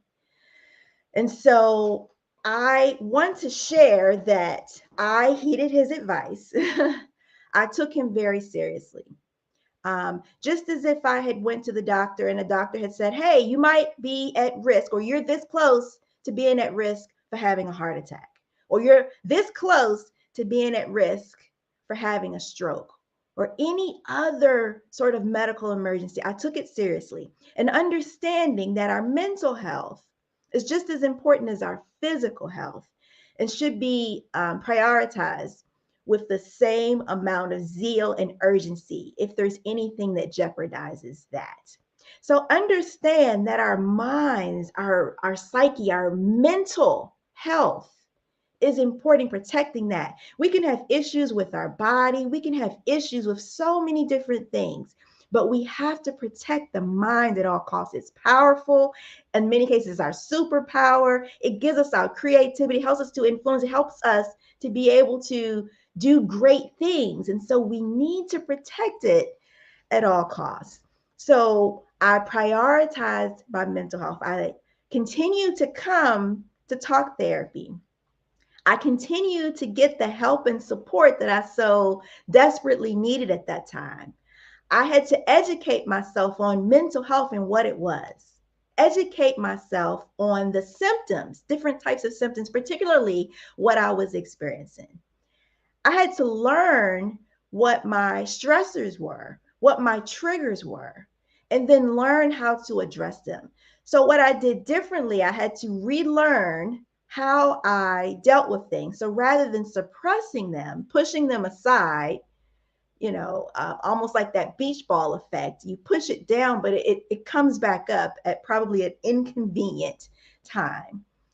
So I had to relearn how I dealt with stressors, how I dealt with stress, how I dealt with overwhelm, how I dealt with when things happen, whether they were expected, whether I expected some things to happen or I knew some things were going to happen, but particularly the things that happened out the blue, which can be particularly stressful. And they could also just be personal, not necessarily professional, not necessarily a stressful day at work, but also at home. Or what about with our family? We can have family members who are sick, who might be diagnosed with certain issues, who may be terminally ill, who may be in the hospital. Again, the pandemic taught us how fragile our mental health is and how we need to protect it at all costs. And so one of the things that I do for me is I help other individuals and I help other companies and corporations. So my company, RMW Global Enterprises. So it's a global movement, a global company. So I travel around the world. UK, France, Belgium are some of the places that I've been in the last year. And I enforce my mission. I move forward with my mission and to help others prioritize their mental health and wellness. So I work with organizations, companies, and businesses to create open, inclusive, and supportive cultures. around mental health. And the reason why I do that is because I want to equip individuals and companies to learn how to shatter this mental health stigma and to instead embrace compassion, awareness, knowledge, and acceptance about mental health. So I am delighted that we are starting to scratch the surface, the tip of the iceberg. People are now starting to pay more and more attention to mental health and well-being. And what I'd like to do is I'd like to turn up the volume on those conversations, having open conversations, because what has happened is in the past, we haven't been able to shine light and awareness on mental health. It was something that we dealt with quietly and silently. So a lot of people would struggle and suffer in silence and solitude. They didn't know how to speak up or to whom to speak up. They didn't have any resources. They didn't know where to go or what to do if they were experiencing mental health. They didn't know if they were going to be penalized, if they were going to be judged. So my company helps with all of those things and allowing companies to create mentally healthy workplaces and environments, mentally healthy organizations, mentally healthy businesses as well. And so I'd like to extend an invitation for you to connect with me. I'd like to extend an invitation for you to partner with me. Again, my name is Dr. Rhonda M. Wood. I'm an international mental health keynote speaker. I'm a best-selling author. I'm a mental health coach. I also have a radio and television show that focuses exclusively. So I have a radio show that's called Break the Silence. And we talk specifically about breaking the silence on different mental health issues. In addition to that, I have a television show on the Onstage Plus network called The Dr. Rhonda Show. And again, we also talk about mental health issues there as well. You can reach me on all social media platforms at Dr. Rhonda M. Wood, or you can reach me on my website at drrhondamwood.com, drrhondamwood.com. It's been my pleasure to spend these last several minutes with you explaining and just having this open conversation about prioritizing our mental health and the importance of making sure that we take our mental health and well-being seriously. That was a wealth of information. Thank you so much for taking the time, talking with the audience, and I'm sure they appreciated it so much as well. I know we're tight on time, but I want to sneak in one question. Sure. Are there specific things that individuals could do, should do on a daily basis to manage and maintain their mental health? Oh, yes. I love that question. So again, mental health and physical health, they're kind of connected. So I would say making sure that we are getting enough sleep, that we're eating properly, and that we're doing some type of physical activity. So that might be, stepping outside for maybe a brisk 10 or 15-minute walk. Those types of things kind of reset the brain, having a change of environment. Another thing I like to do is just keeping a journal. Like sometimes we tend to focus on the negative or all the things that are going wrong, or we focus on our stress and our overwhelm, and all that does is bring us down. When you start focusing on the great things in your life, that helps. As a matter of fact, my therapist, when I would go for talk sessions, before we started our session, his very first question is, give me some good news. And what that taught, and sometimes I would have to stop and think, because I had come to the session prepared to give him 55 minutes of everything that was going bad in my life. But what that did was just in the beginning of the session, it set the tone for Rhonda, no matter what's going on in your life, no matter how bad, no matter what that list says that you have, there's always something good. Always find the good in every situation. And so sometimes just kind of, focusing on some positive and good things that are going on, like the things that you're grateful for. That therapist was working on their positive mental image too, saying, I don't want to hear any more about it. Right. I can't imagine doing that all day, every day, just listening to all that negativity. So I think that helps him too. Well, again, thank you so much for, taking your time and, giving some of the insights that you did. I know that's been valuable information for all that are out there. So as we say, genius is common. I'll see you on the other side. See you on the other side. Thank you so much. You're welcome. Okay, again, just another example of the wonderful speakers that are here on the Black Business Expo. So we want to take a little bit of time to talk about the purpose of the Black Business Expo. The Black Business Expo's mission is to raise funds for high school seniors going to college or for K through 12 entrepreneurs. The expo is a fundraiser. It's a fundraiser for students. So you can go to www.blackbusinessexpousa.com. Again, www.blackbusinessexpousa.com to donate to the scholarship fund. Or you can use the Cash App platform and use the account $BBXUSA. Again, $BBXUSA. Our goal is to give laptops and up to $5,000 to 10 students. Students, you can register online at www.blackbusinessexpousa.com. Remember, every dollar counts, so we want to remind you again, please donate to the scholarship fund. I also want to take a little bit of time here to thank our Black Business Expo USA sponsors for the month of May 2023. Those sponsors include NC100, Moody Capital Partners, Suede Soul, Lotus Richer Coaching and Training, Carolina, Virginia Minority Supplier Development Council, Step Management, BHS and Associates, Margie McLean Foundation, Inc., Genius is Common, Earth Essentials, Milani Shani Global, the Executive Women's Success Institute, the Quality Coaching Company, Superwoman Business Services, Creative Force Studios, Lee Entertainment, Artistic App Design, and Black Business Expo USA. Thank you for joining us today. Stay tuned for some more programming. Remember, genius is common, and I'll see you on the other side.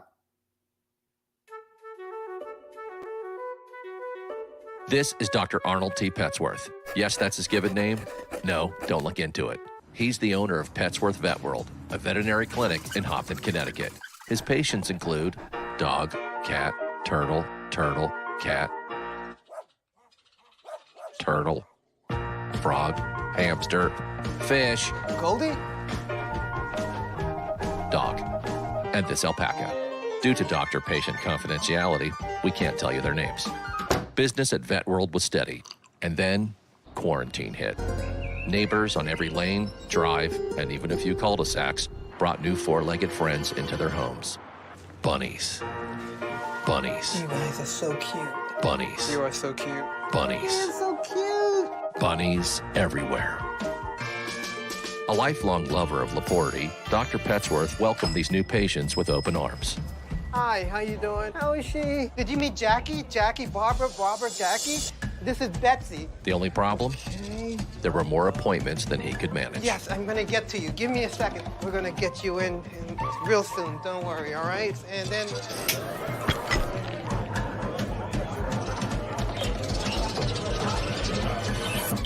That's when Dr. Petsworth turned to his American Express business card, which offers flexible spending limits that adapt with his business. He decided to hire a new assistant, Julio, who's actually more of a bird guy. But that's just between us. And with the power to make big purchases in his hands, he used his card to furnish a new exam room with extra tail space. Together, Dr. Petsworth, Julio, and American Express Business made sure all the pets of Hopton got the love and care they deserved.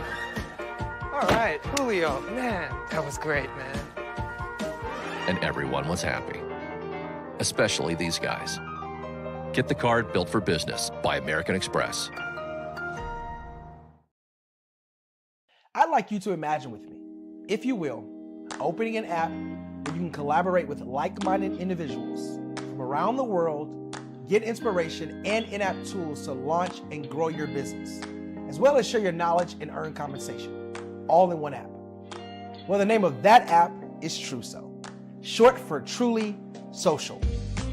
Hi, I'm Matthew Newman, the founder and CEO of Truso. A new concept in social media, Truso is designed from the ground up to be a platform that's both social and empowering for all its users. How exactly do we do that? I'm glad you asked. First, Truso brings the world together via video. Psychologists assert that video provides a significantly more effective connection than audio only.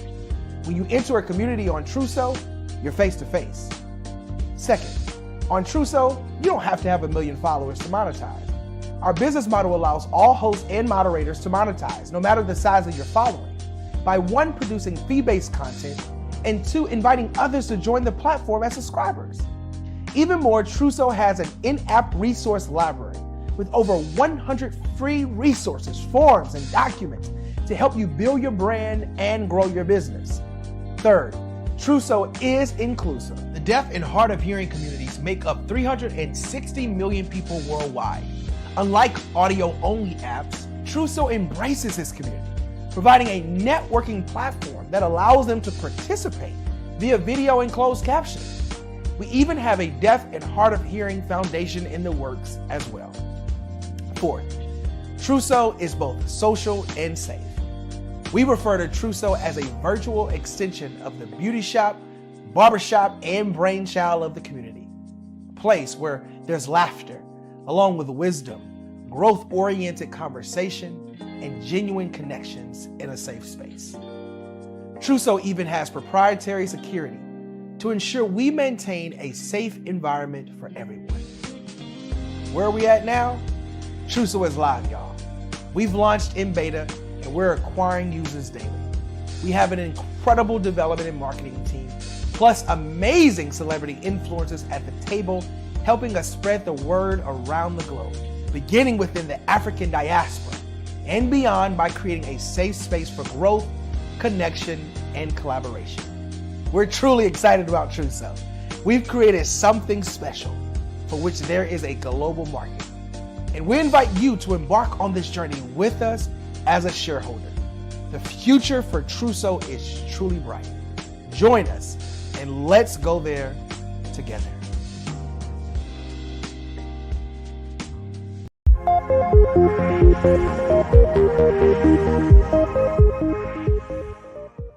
Hi, welcome to our virtual Derrick Automotive Experience Center here in beautiful Atlantic Station, located in Atlanta.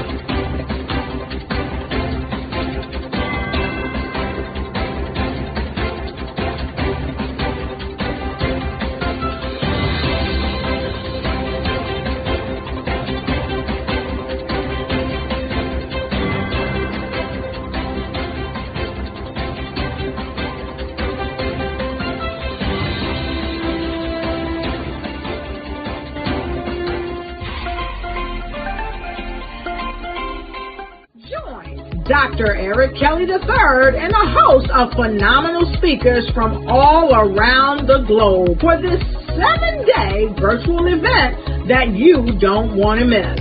The mission of the Black Business Expo is to raise scholarship money from kids all the way from high school, all the way from college. The Black Business Olympics is one of the largest Black business showcases in the world. It is an opportunity for businesses and companies to showcase their businesses globally. We are going to be giving away laptops up to $5,000 away to students.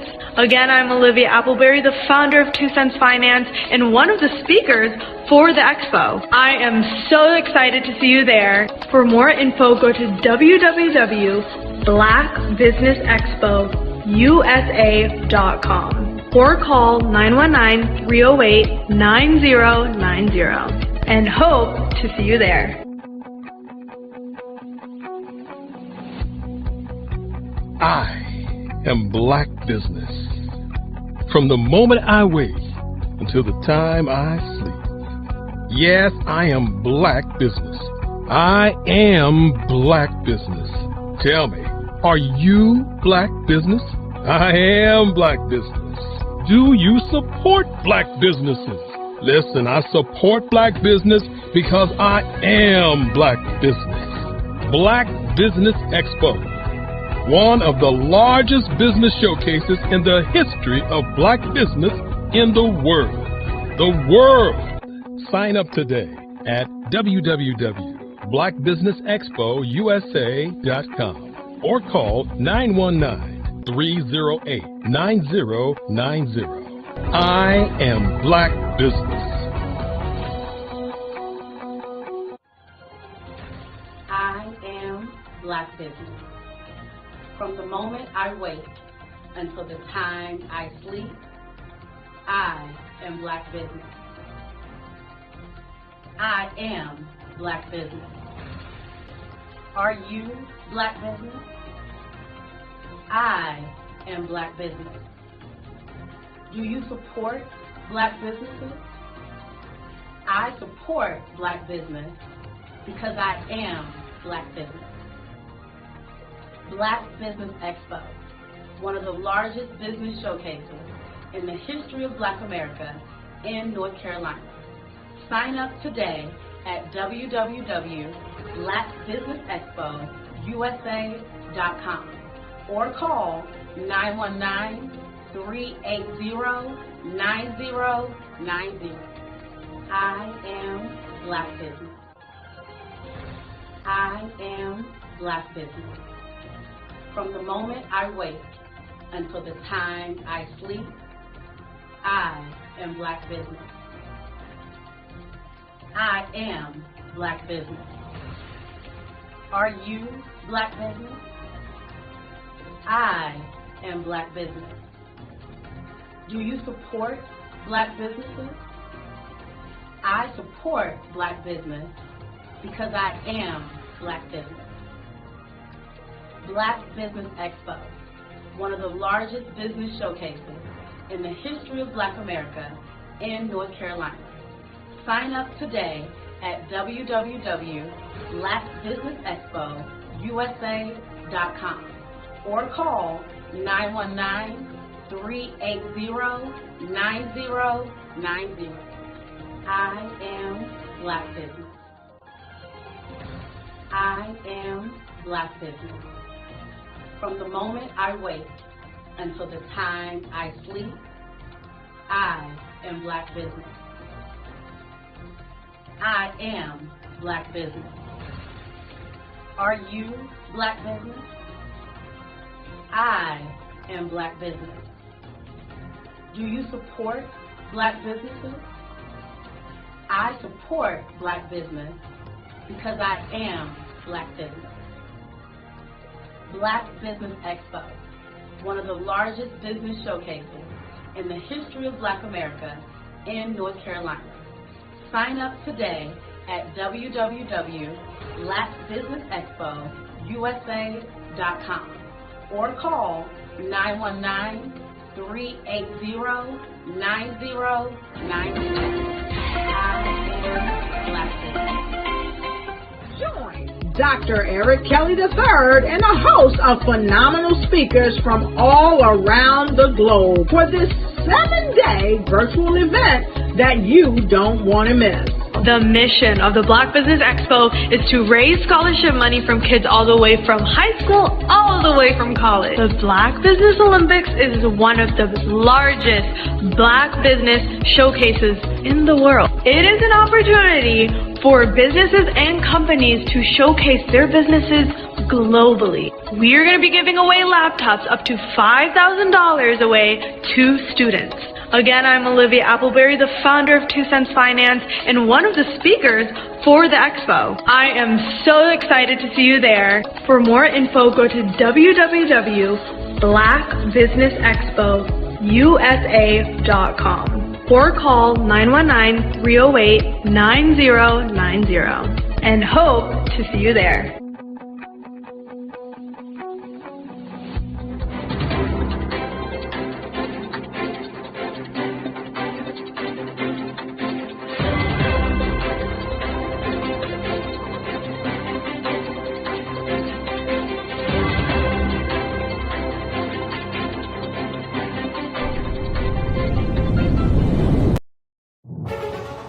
In the heart of America, there are dreams waiting to be realized.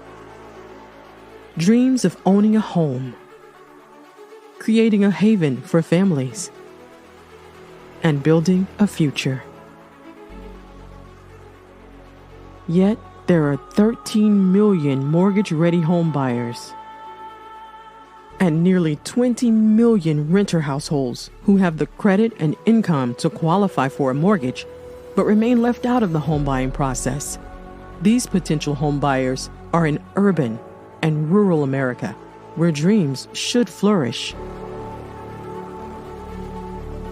The big banks, the giants of finance, have all exited the mortgage lending business, decreasing their lending footprints across America. They are no longer present and active in these communities. Instead of offering opportunities for home ownership, some of these banks have chosen a different path. They have decided to become mega landlords. They have chosen to invest billions of dollars in rental homes, leaving potential home buyers with fewer options and stuck in a cycle of renting without the chance to build equity and create a legacy for their families. Here is the shocking truth. A report issued by the Home Ownership Council of America revealed that if lenders were to step forward and serve this underserved market, they could conservatively increase their loan volume by $1.5 trillion. $1.5 trillion. This is $1 trillion business opportunity, ripe for the taking.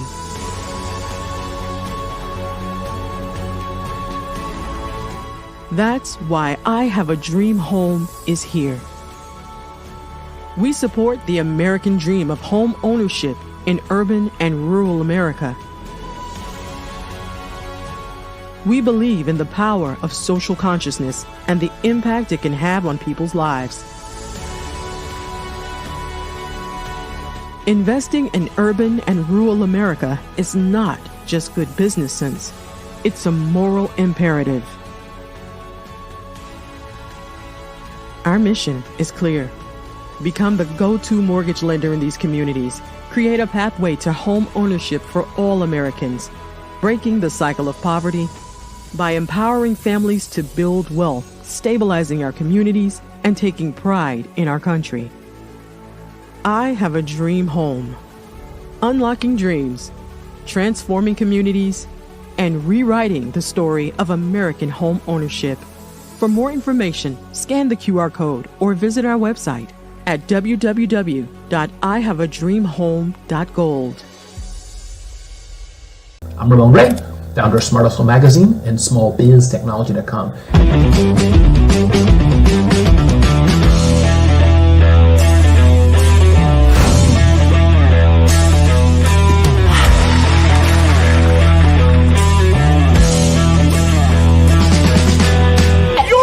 Today to celebrate small business success. Stand up on your feet. You rocked the house. Hey, thank you. It was amazing. Didn't we learn? For me, success comes from failure. One thing not to do is shake somebody's hand like this.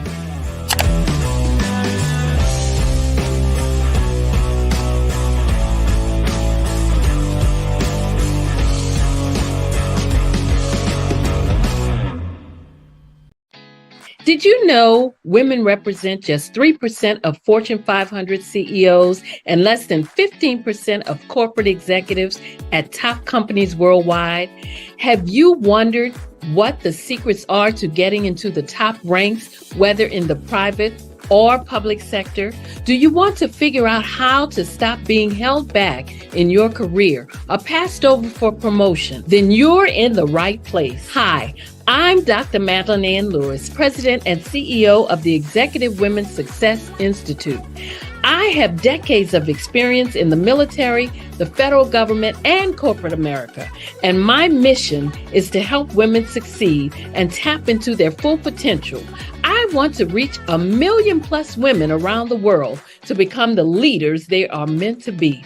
So if you want to move into a management or executive level position, or maybe you are a female veteran transitioning out of the military into business entrepreneurship, then reach out to the Executive Women's Success Institute at 301-693-3284. Let us get you on the fast track to success.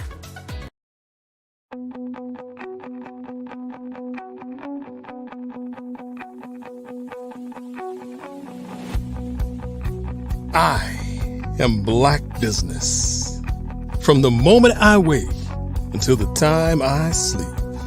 Yes, I am Black business. I am Black business.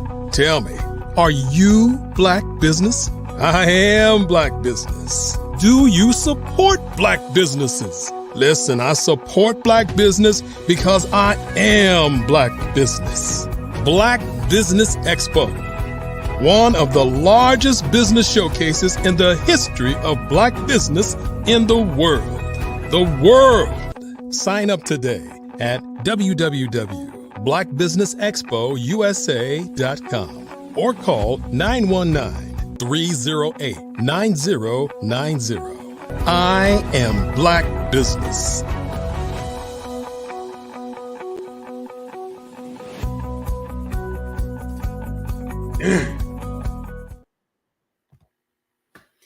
Good morning, business owners, entrepreneurs, thought leaders, and corporations. Welcome to the Black Business Network. My name is Sidney Wormsby. I'm owner and founder of Huertas y Decus, which is Latin for excellence and distinction. We are a business growth and improvement firm that provides small and mid-sized businesses with strategic solutions that grow their revenues and their profits. I'm your business moderator for this morning on the Black Business Network. The Black Business Network is a 24-hour business network showcasing Black businesses, business owners, entrepreneurs, and thought leaders worldwide. We have speakers from North Carolina, London, Singapore, Africa, Japan, and cities all over the United States. The Black Business Network is a global community sharing its business knowledge to empower, to inspire, and educate businesses about business. Our next speaker is going to talk with us about a very important subject, building generational wealth. Our speaker is Reverend Dwayne A. Kwamina of I Have a Dream Home. He's a founder and he's the CEO and is a practitioner and student of the 1960s nonviolence movement. He worked under the tutelage of his adoptive father, the late Reverend James Luther Bevel, who was director in direct action of nonviolent education for SCLC under the leadership of the late Reverend Dr. Martin Luther King Jr. Reverend Kwamina is an innovative business professional with over 35 years of experience. He's a self-motivated team builder with exceptional leadership, organizational, interpersonal, analytical, oral, written, and problem-solving skills. He can do it all. I introduce to you Reverend Dwayne Kwamina. Well, thank you, Sidney. We appreciate the introduction. No problem. Thank you for giving us your time. Yeah, I just want to let you know I lost the bet because you pronounced my last name correctly. So you cost me money this morning. That's all right. I'll give you a chance to earn it back some other time. How about that? All right. Very good. So you're going to teach us about building wealth, not only for now, but for our future generations, right? Yes, absolutely. Absolutely. Well, it couldn't be a more important topic right now. So I'm going to get out of your way and give you plenty of time to talk with the audience about those things. So genius is common and I'll see you on the other side. Thank you. And to the listening audience, again, good morning. And hello again, Reverend Dwayne A. Kwamina. So I'm the president again of president and CEO of I Have a Dream Home. We're registered out of Wyoming. We have a main office. Our main office where I work out of is in Philadelphia, Pennsylvania.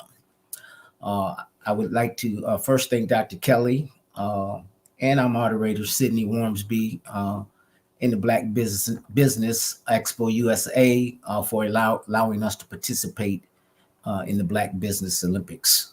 So we just thank you for that opportunity. So I want to talk a little bit about our company, the investment opportunity. We're talking about an investment opportunity and how you get to generational wealth. There's some pillars to that we want to discuss a little bit about, but we also want to bring some real live action to you to get you involved in the process. So the investment opportunity we want to talk about and how you listening audience can participate in that investment opportunity. And we'll share that with you just momentarily. So at I Have a Dream Home, we discovered something. We discovered a niche in the home buyers marketplace. In 2020, we were reading a report authored by the Home Ownership Council of America, which stated there were over 10 million mortgage-ready home buyers going underserved in urban and rural America. 10 million mortgage-ready home buyers going underserved. The report also stated that if lenders were to lend in those underserved communities, they could conservatively increase their loan volume by $1.5 trillion. Now, that number has increased a little bit. Today, there's about 13 million mortgage-ready home buyers going underserved in these communities. So when you take that number and you extrapolate it and you come up with the $1.5 trillion lending marketplace, and you see that it's untapped, it creates what business people see as a business opportunity and also an investment opportunity. So this information that we already knew this information instinctively. Once we looked at the report and read the numbers, we knew what the mission would be and how to communicate the mission and get people involved. And that led us to build I Have a Dream Home to take advantage of this gap in the marketplace. Having worked with a law firm for many years, I ran a Jewish law firm for about 5 years, and then I became the executive director of Ali Law in Philadelphia, Pennsylvania. Still executive director, don't do as much in terms of that position today, but I still hold the title. And but working in the law firm for those number of years, I began to understand and see the effects that racial bias and discriminatory lending practices had on the community of Philadelphia. Then when you looked at that and you expanded it, you started to see the bias practices and discriminatory practices on a national level. And as a law firm, we always do research. And we started researching and seeing, that the big banks, they get sued continuously for these practices. They pay the fine, but they never correct the bias and discriminatory lending practices. So it continues to perpetuate, and they just continuously pay the fine and keep it moving. So we knew we had to do something other than talk about the problem. So we had to build a solution or a strategy in the company to address the problem head on. So that's what I Have a Dream Home is all about. We built the company to address a problem that we saw primarily in urban and rural America. That's where the 13 million numbers are extrapolated from. And those numbers have been fortified by Freddie Mac. So if you went to the federal Freddie Mac's website, you would see if they kind of hide it, in the algorithms. But if you know how to research and know how to, put the numbers together, it's pretty clear that there's over 13 million mortgage-ready home buyers, according to the federal government, that today could qualify for a mortgage, but don't get the opportunity. So we said, okay, here we are. This is an opportunity, a business opportunity, but for you, it's an investment opportunity. So let's get into it a little bit and let's see how you think and how you manage investment opportunities. So in my estimation, there are about, there's more in some folks' estimation, but in mine, I like to talk about the 5 pillars for creating and sustaining generational wealth. So in my book, number 1 is investing in your child and children, investing in their education, because they have to carry on where we leave off. So that's very important. That's a pillar that holds up the foundation of generational wealth, investing in the children. It's education. Another pillar is investing in the stock market.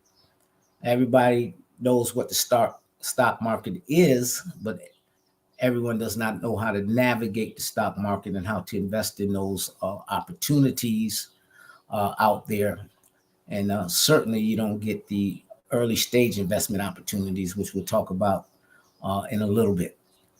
A third pillar is investing in real estate, which has always been known as one of the vehicles to create millionaires throughout the United States. It's probably still the leading candidate in terms of creating millionaires.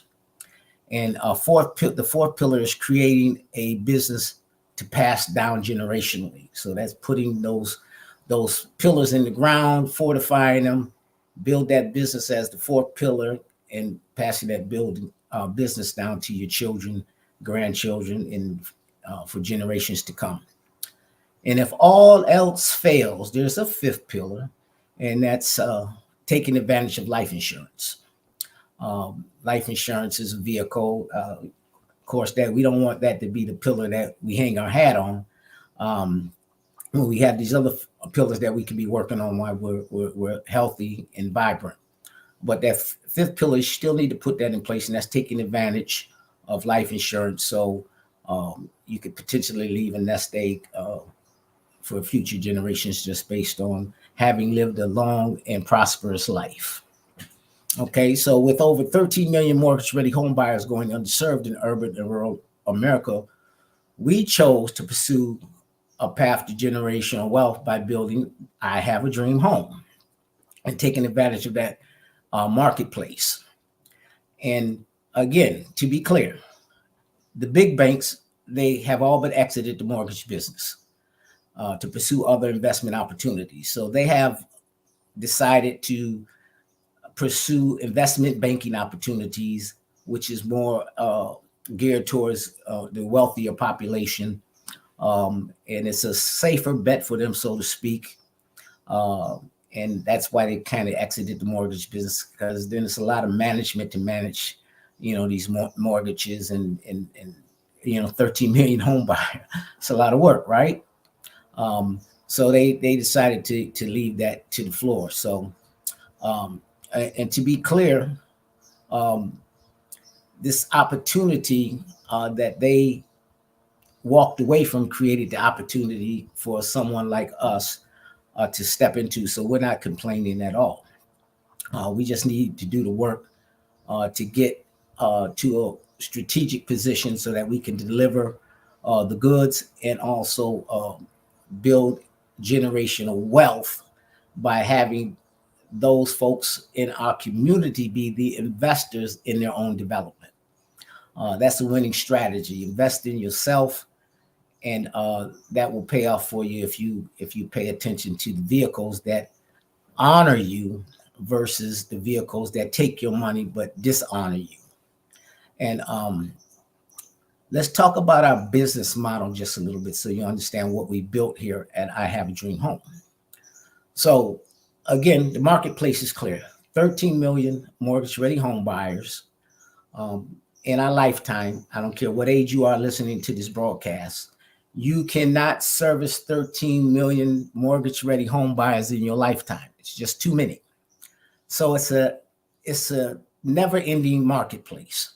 So you can go in business today and be in business forever, because again, when the Home Ownership Council put out the report a few years ago, it was only 10 million mortgage-ready home buyers. Today it's 13 million. So that's actually growing as the population is growing and people are turning of the age to where they want to, or where they're considered at the age where they can actually purchase a home. So that number has grown to 13 million. So that number will continue to increase, especially with the big banks withdrawing from the mortgage industry altogether. So the company we put together, I Have a Dream Home, we decided let's build a structure first. Let's build a structure so when we go out here and we advocate, that the structure is able to hold the big bold statements that we're making. And so in that endeavor to build the company, we had to partner with some folks in order to bring this opportunity forward.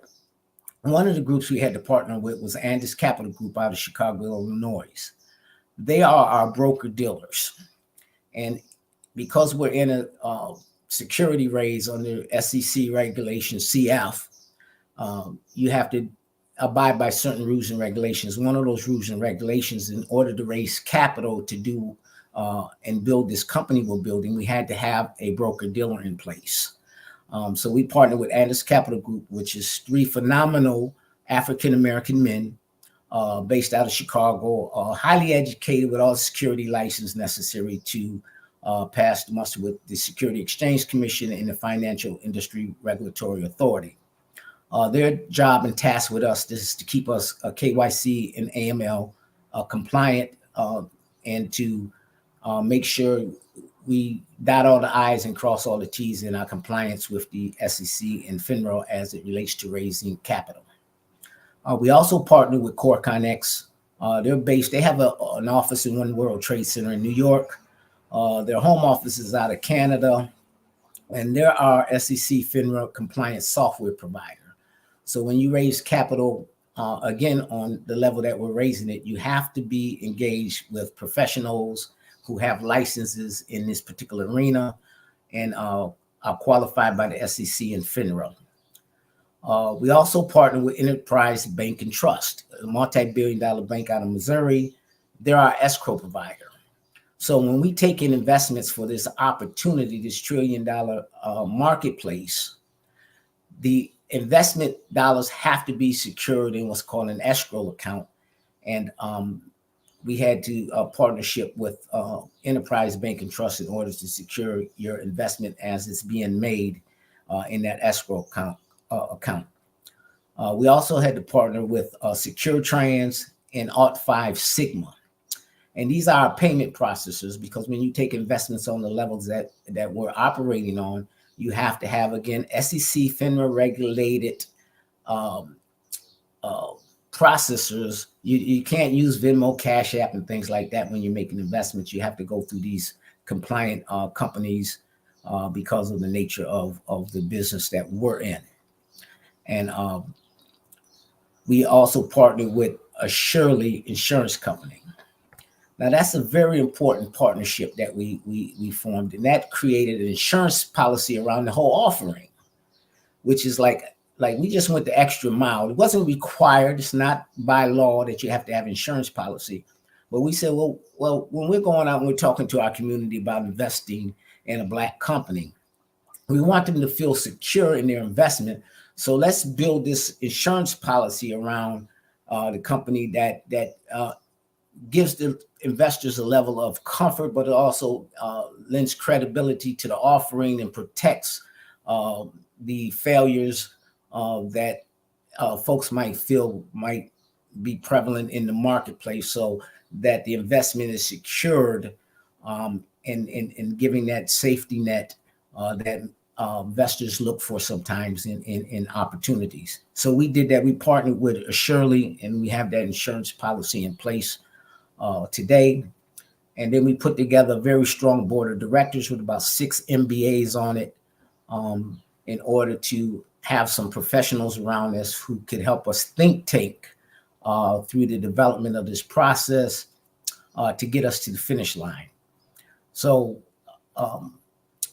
we did that again to build that structure so that we would have something that we could demonstrate to the public that was a safe investment, a long-term investment that they could invest in, that could create that pillar of generational wealth building for them. Now, it's 2 pillars in there in this opportunity. One is creating the home buying business to be able to deliver mortgages, which is a pillar in generational wealth building, owning your own home.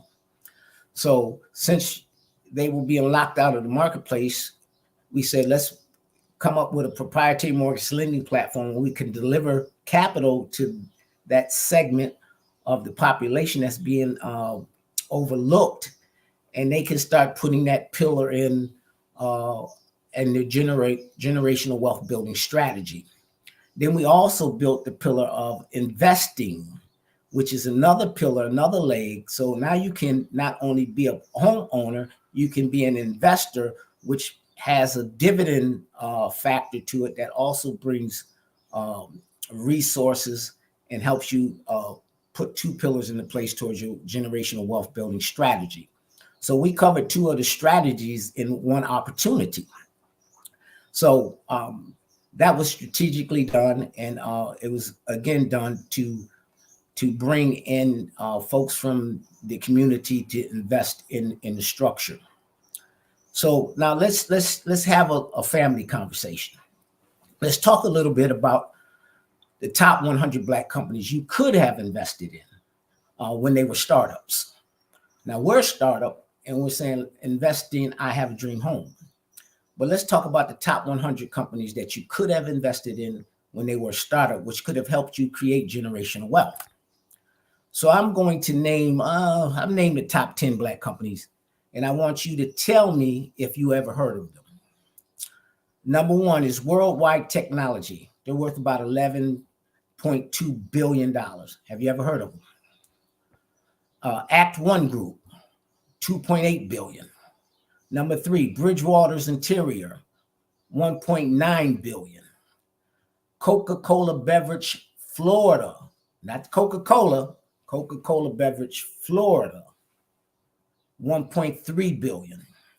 Modular Assembly Innovations, $1.04 billion. Bridgman Foods, $870 million. Thompson Hospitality Corporation, $760 million. The Anderson Du Bois Company, $702 million. Urban One Incorporated, $440 million. Hightower Petroleum Company, $434 million. Have you ever heard of them? Were you an investor in the startup phase? Did you put your money in early so that your money could grow and you could put that pillar of generational wealth in the ground and supplant it and have that be support for your family for generations to come? Some people did.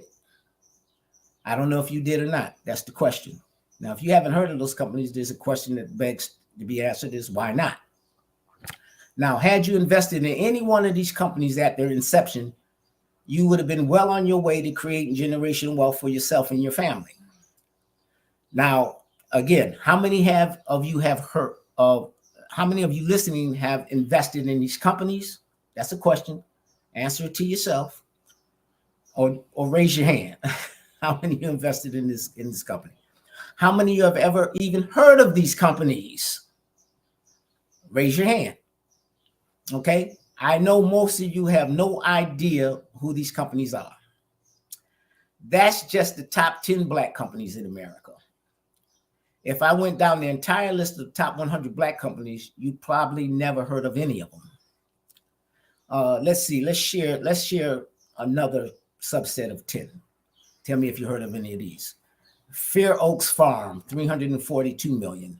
Millennium Steel Services, $311 million.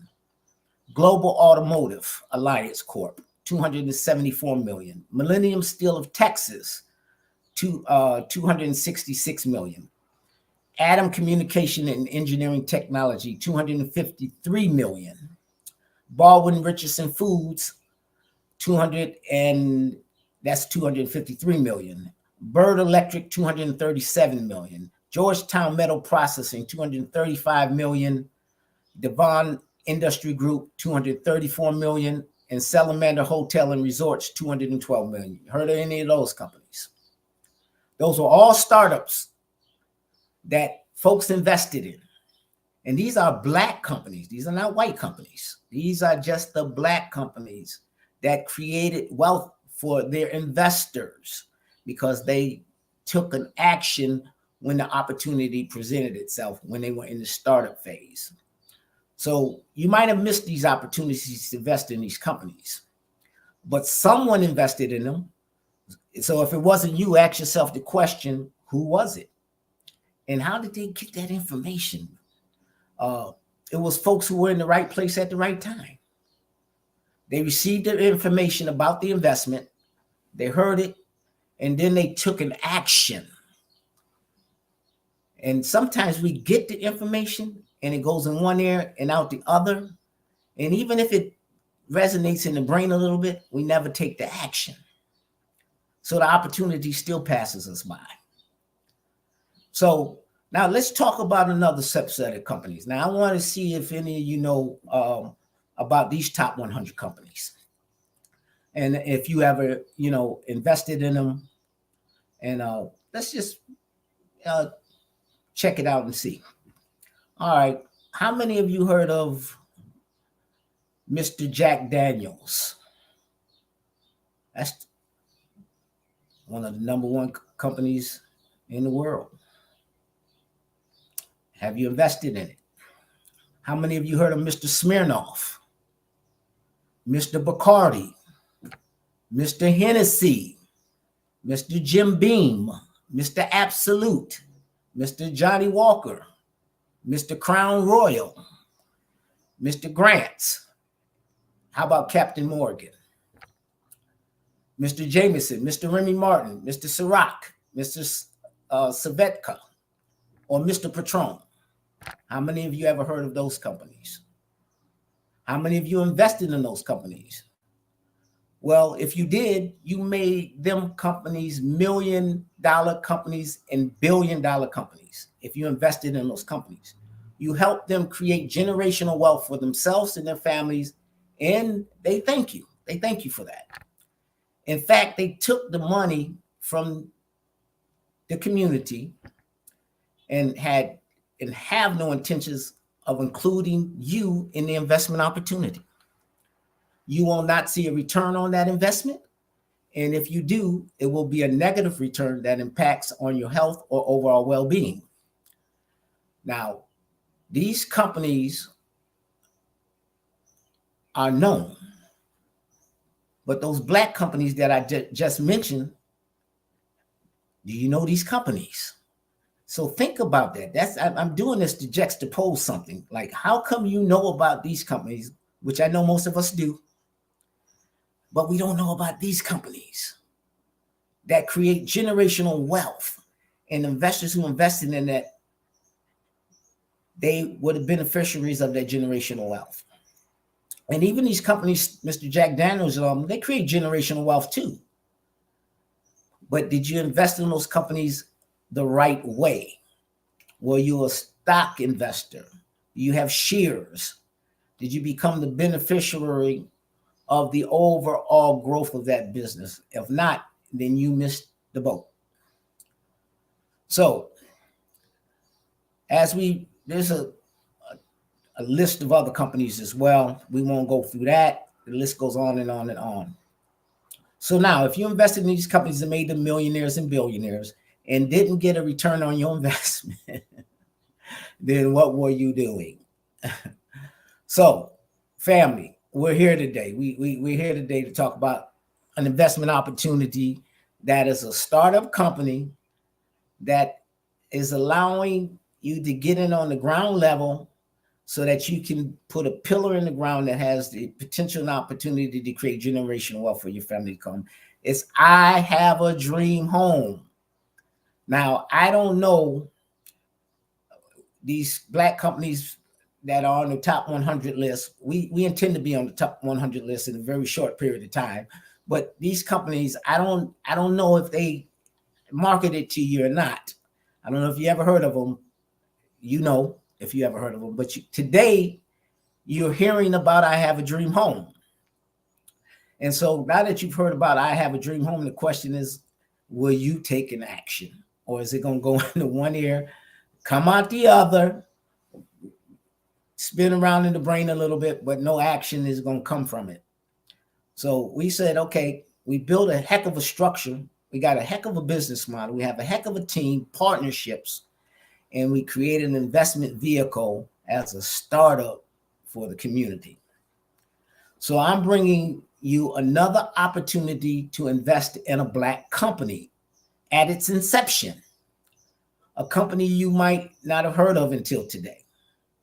Again, I have a dream home. I'm trying to, plant this into you. It's so it resonates and rolls around, and that you take it to heart. The company's mission and vision is clear: to provide mortgage assistance to $1.5 trillion untapped market. Company intends to be on the list of the top 100 Black companies in record time. The only question left is who is going to take the journey with us. Today, shares in the company are listed at $1. $1 a share. The minimum investment is $10. That's unheard of. But we did not want to give anyone an excuse for not investing. $10. Nobody should have an excuse for not investing. For less than the cost of a bottle of Jack Daniels, Smirnoff, Bacardi, etc., you've seen the list, you can invest in I Have a Dream Home. That's a heck of an opportunity that we don't want you to miss out on. And I don't know how to make it any clearer.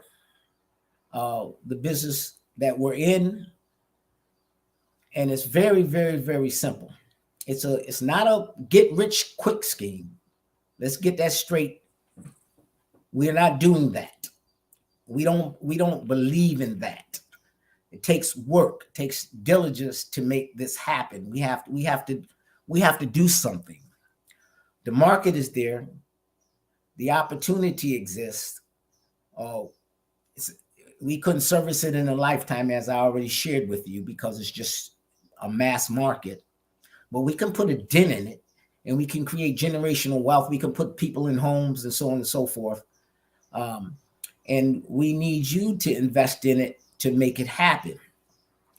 So the investment process is easy. We have a website, www.ihaveadreamhome.gold, www.ihaveadreamhome.gold. So if you went to the website, you'll see all the information. You'll see everything I just talked about. You'll see the structure. You'll see our partnerships. You'll see the insurance policy. You can click on it. You can read all the things that it covers and how it protects the integrity of the offering and the investment. You can see the reports on the Home Ownership Council of America. You can see that the marketplace is 13 million unserved home buyers currently. You can see about the size of the market being $1.5 trillion. These aren't my numbers. These numbers were done by the Home Ownership Council of America.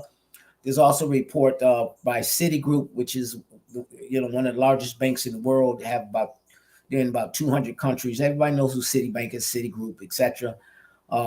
They said that if we took on that responsibility and service that community, it would add about $5 trillion to the gross domestic product, the GDP.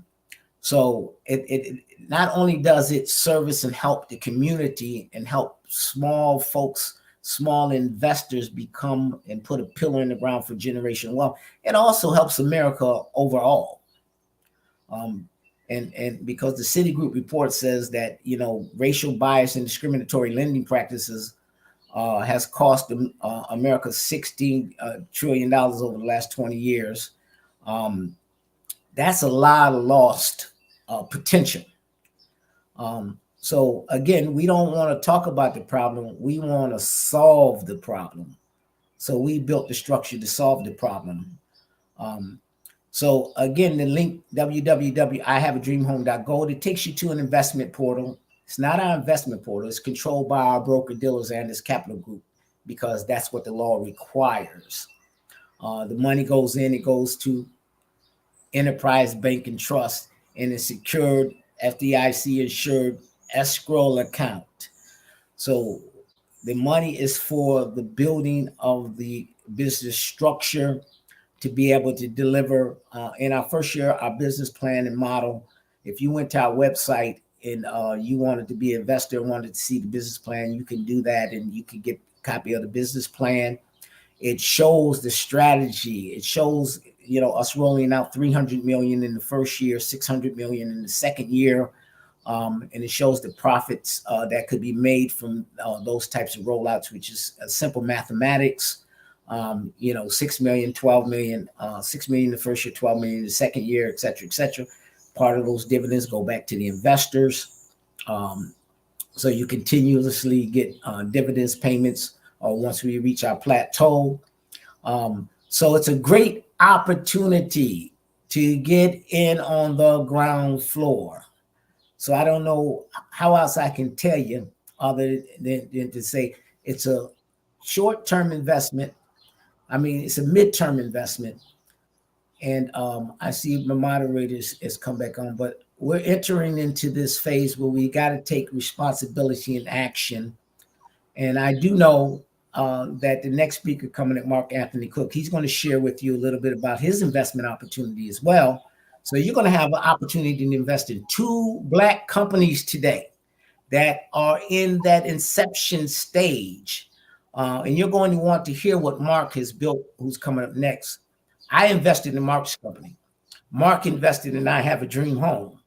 We're working together like that because we understand, and we want you to understand that there's 2 Black companies you're going to hear about today that have multi-million, billion-dollar potentials, and it's an opportunity for you to take an action today. So I'm going to stop right there. So if there's any questions that the moderator might have or anything, I'd be happy to answer that. But again, you can go to our website, www.ihaveadreamhome.gold. Mark will share his information when he comes on. And if you forget it, just always remember Superwoman Business Services. Barina Moore's, if you reach out to Barina Moore, Superwoman Business Services, she can dot all the I's, cross all the T's, and make sure all the connections are made, that the investment opportunities become a benefit to your life and your family. Well, Reverend Dwayne A. Kwamina, thank you so much for sharing your expertise in building generational wealth through angel investing. I know I, for one, am a novice in this area, so I have so many questions. I scribbled down so much. Okay. But what I gained from this is, what I gained, and please correct me if I'm wrong, is being cognizant of and knowing how to invest in these phenomenal Black businesses is so very important in order for us ourselves to see generational returns on our own investments. Is that correct? That is correct. That is correct. Investing them, but the first step is even knowing about them. How do they get to your ear? They're not oftentimes. Folks keep them off in the corner for themselves, and they don't get down to the community level or to the Black community where they once they hear about the company's already off and running.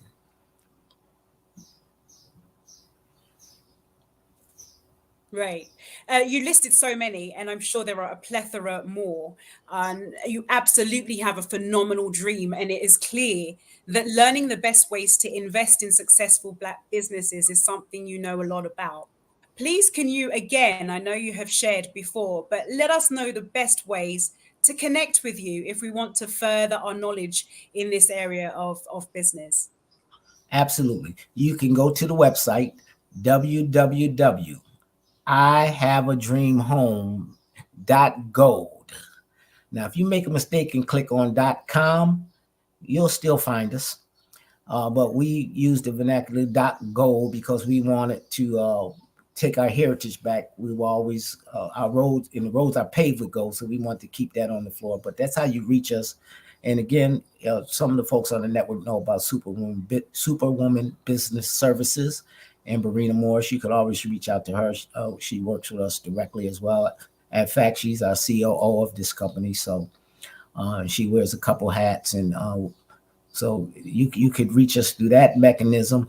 And right on the website, if you go there, there's a little, in the More tab, you click on the More and scroll down, you could book a call, a one-on-one call with me. If you have any questions, we'll be happy to answer them, because we want the family to invest in this opportunity. I've had the Jewish community come to invest in this opportunity in a big way. I fought it off for a while because I wanted it to be for our community, good or bad.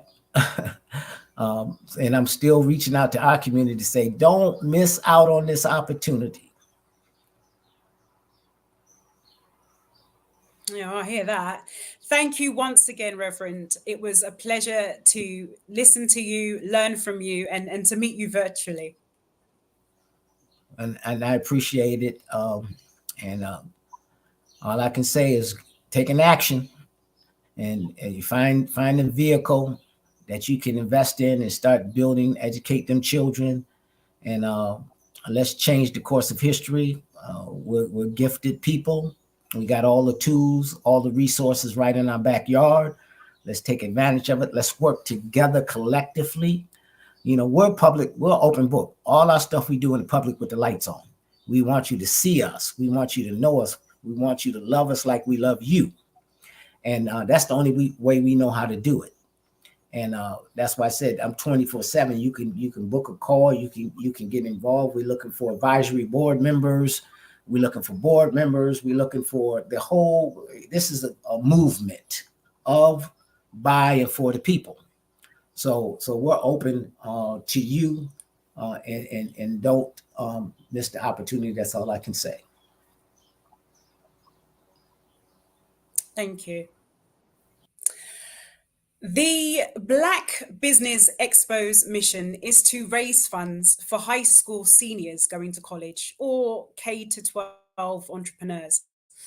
This expo is a fundraiser for students. So you may go to www.blackbusinessexpousa.com to donate to the scholarship fund, or use the Cash App that's on the screen below, or should be, that says $BBXUSA. That's $BBXUSA. Our goal is to give laptops and up to $5,000 to 10 students. So students, please go ahead and register online at www.blackbusinessexpousa.com. Every dollar counts, so we'd like to remind you to donate to the scholarship fund.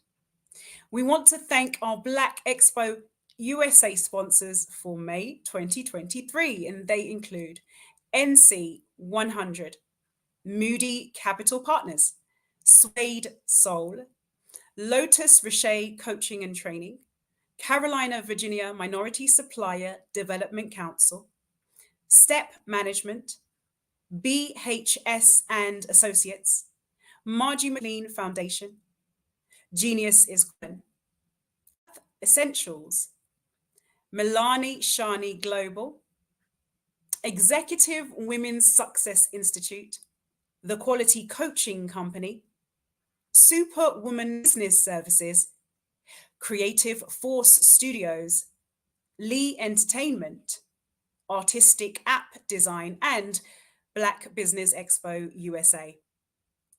Genius is common, and I'll see you on the other side.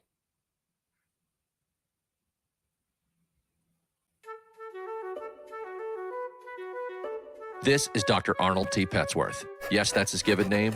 No, don't look into it. He's the owner of Petsworth Vet World, a veterinary clinic in Hopton, Connecticut. His patients include dog, cat, turtle, cat, turtle, frog, hamster, fish, Goldie? dog, and this alpaca. Due to doctor-patient confidentiality, we can't tell you their names. Business at Vet World was steady, and then quarantine hit. Neighbors on every lane, drive, and even a few cul-de-sacs brought new four-legged friends into their homes. Bunnies. Bunnies. You guys are so cute. Bunnies. You are so cute. Bunnies. You're so cute. bunnies everywhere. A lifelong lover of Laporte, Dr. Petsworth welcomed these new patients with open arms. Hi, how you doing? How is she? Did you meet Jackie? Jackie, Barbara, Jackie? This is Betsy. The only problem? Okay. There were more appointments than he could manage. Yes, I'm gonna get to you. Give me a second. We're gonna get you in real soon. Don't worry, all right? And then...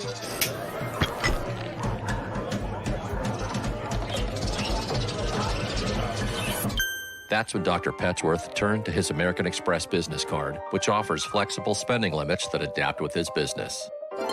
He decided to hire a new assistant, Julio, who's actually more of a bird guy. But that's just between us. And with the power to make big purchases in his hands, he used his card to furnish a new exam room with extra tail space. Together, Dr. Petsworth, Julio, and American Express Business made sure all the pets of Hompton got the love and care they deserved. All right, Julio, man, that was great, man. And everyone was happy. Especially these guys. Get the card built for business by American Express.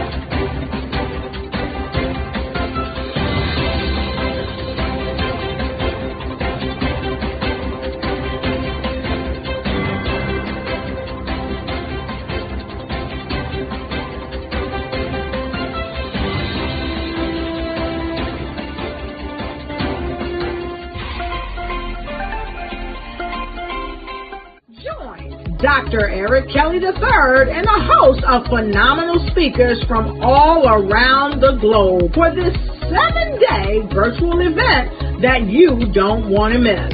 The mission of the Black Business Expo is to raise scholarship money from kids all the way from high school, all the way from college. The Black Business Olympics is one of the largest Black business showcases in the world. It is an opportunity for businesses and companies to showcase their businesses globally. We are going to be giving away laptops up to $5,000 away to students. Again, I'm Olivia Appleberry, the founder of 2 Cents Finance and one of the speakers for the expo. I am so excited to see you there. For more info, go to www.blackbusinessexpousa.com or call 919-308-9090 and hope to see you there. I am Black business. From the moment I wake until the time I sleep. Yes, I am Black business. I am Black business. Tell me, are you Black business? I am Black business. Do you support Black businesses? Listen, I support Black business because I am Black business. Black Business Expo, one of the largest business showcases in the history of Black business in the world. The world! Sign up today at www.blackbusinessexpousa.com or call 919-308-9090. I am Black business. I am Black business. From the moment I wake until the time I sleep, I am Black business. I am Black business. Are you Black business? I am Black business. Do you support Black businesses? I support Black business because I am Black business. Black Business Expo, one of the largest business showcases in the history of Black America in North Carolina. Sign up today at www.blackbusinessexpousa.com or call 919-380-9090. I am Black Business. I am Black Business. From the moment I wake until the time I sleep, I am Black Business. I am Black Business. Are you Black Business? I am Black Business. Do you support Black businesses? I support Black business because I am Black business. Black Business Expo, one of the largest business showcases in the history of Black America in North Carolina. Sign up today at www.blackbusinessexpousa.com or call 919-380-9090. I am Black Business. I am Black Business. From the moment I wake until the time I sleep, I am Black Business. I am Black Business. Are you Black Business? I am Black Business. Do you support Black businesses? I support Black business because I am Black business. Black Business Expo, one of the largest business showcases in the history of Black America in North Carolina. Sign up today at www.blackbusinessexpousa.com or call 919-380-9090. Join Dr. Eric Kelly III and a host of phenomenal speakers from all around the globe for this 7-day virtual event that you don't want to miss. The mission of the Black Business Expo is to raise scholarship money from kids all the way from high school all the way from college. The Black Business Olympics is one of the largest Black business showcases in the world. It is an opportunity for businesses and companies to showcase their businesses globally. We are going to be giving away laptops up to $5,000 away to students. Again, I'm Olivia Appleberry, the founder of 2 Cents Finance and one of the speakers for the expo. I am so excited to see you there. For more info, go to www.blackbusinessexpousa.com or call 919-308-9090 and hope to see you there.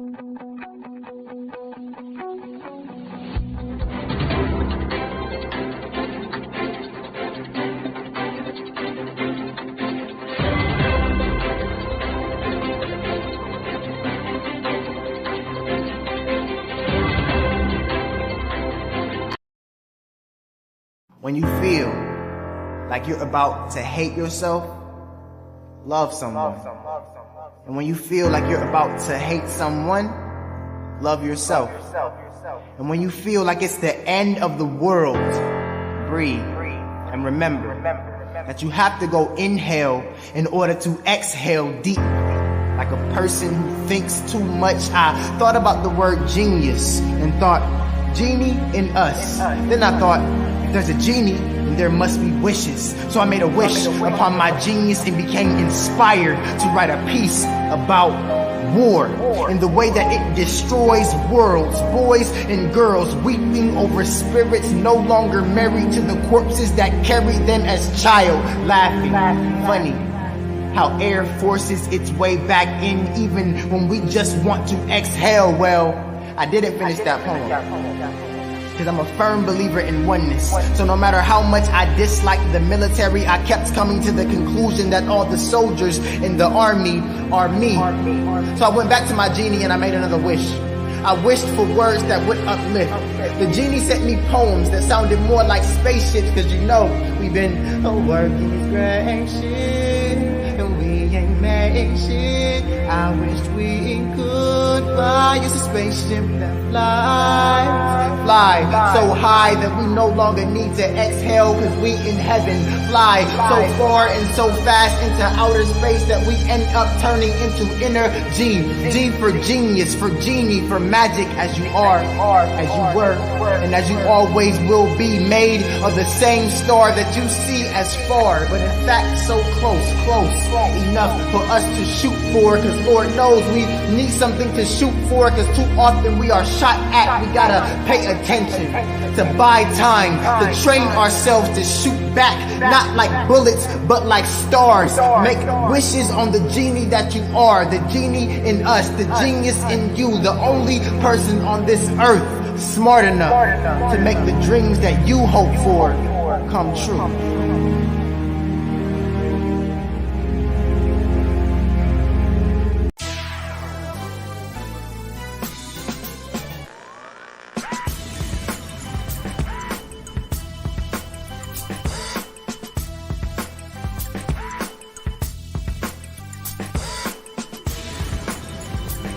You are watching The View from Hampton U, exploring Hampton University's rich history, the past, present, and promising future.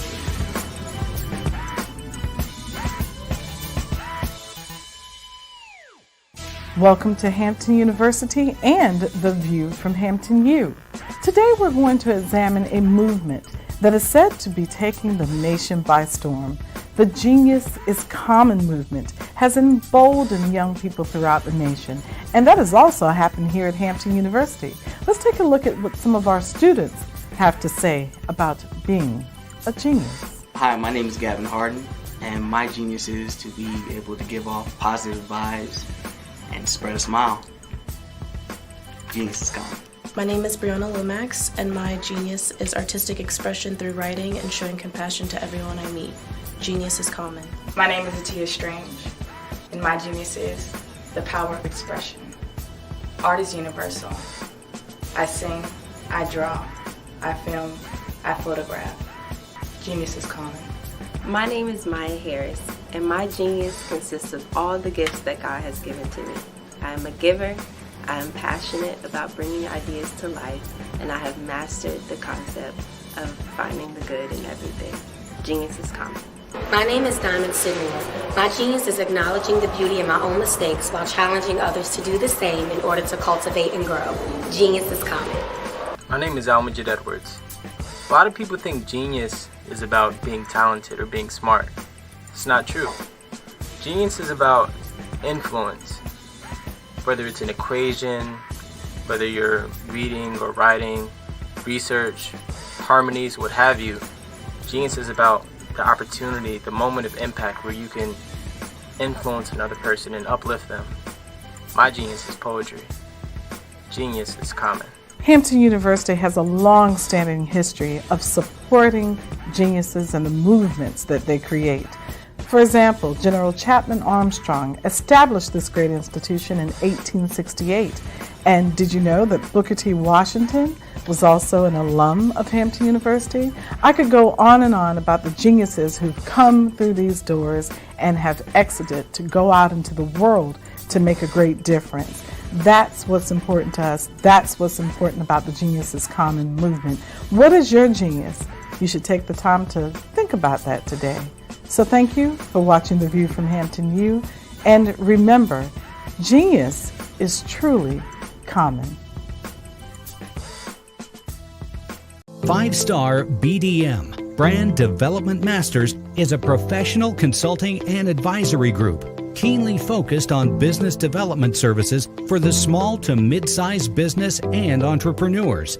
Although every business is unique, they often share business development challenges that can be addressed through smart branding.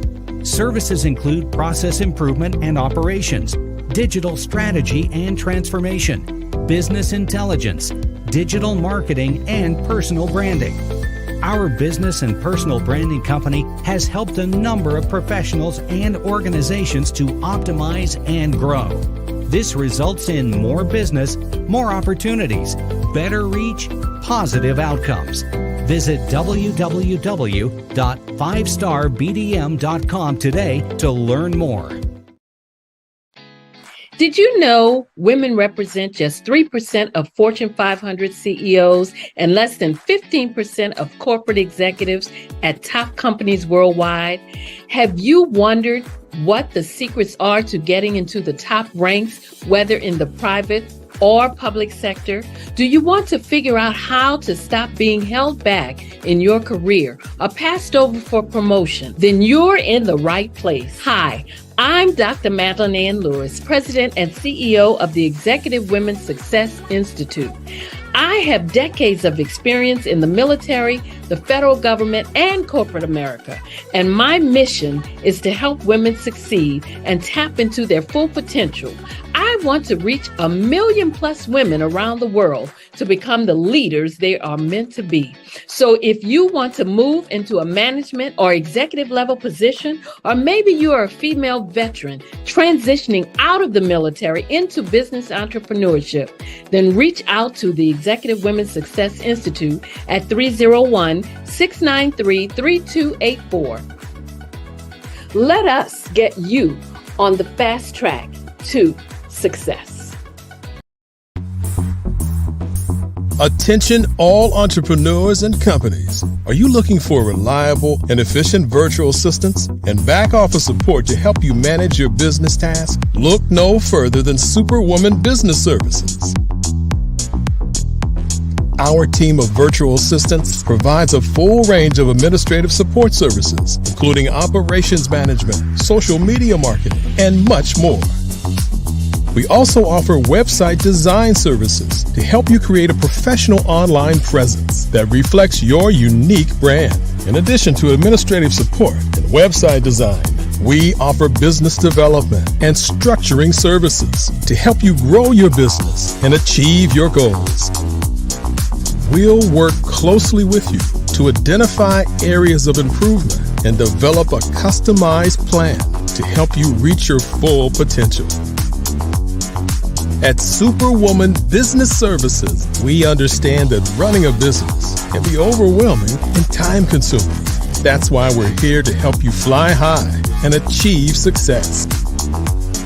Our virtual assistants are highly skilled, experienced, and dedicated to providing you with the support you need to thrive. Come fly with us and take your business to new heights. Let us help you become the superhero entrepreneur you are meant to be.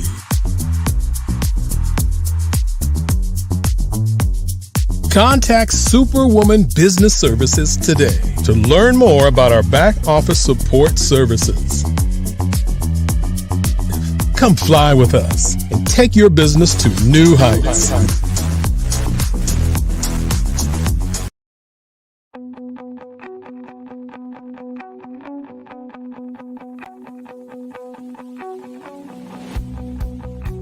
I am Black Business. From the moment I wake until the time I sleep. Yes, I am Black Business. I am Black Business.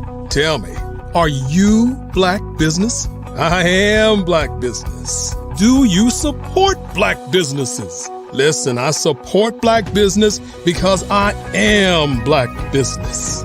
Black Business Expo, one of the largest business showcases in the history of Black business in the world. The world! Sign up today at www.blackbusinessexpousa.com or call 919-308-9090. I am Black Business.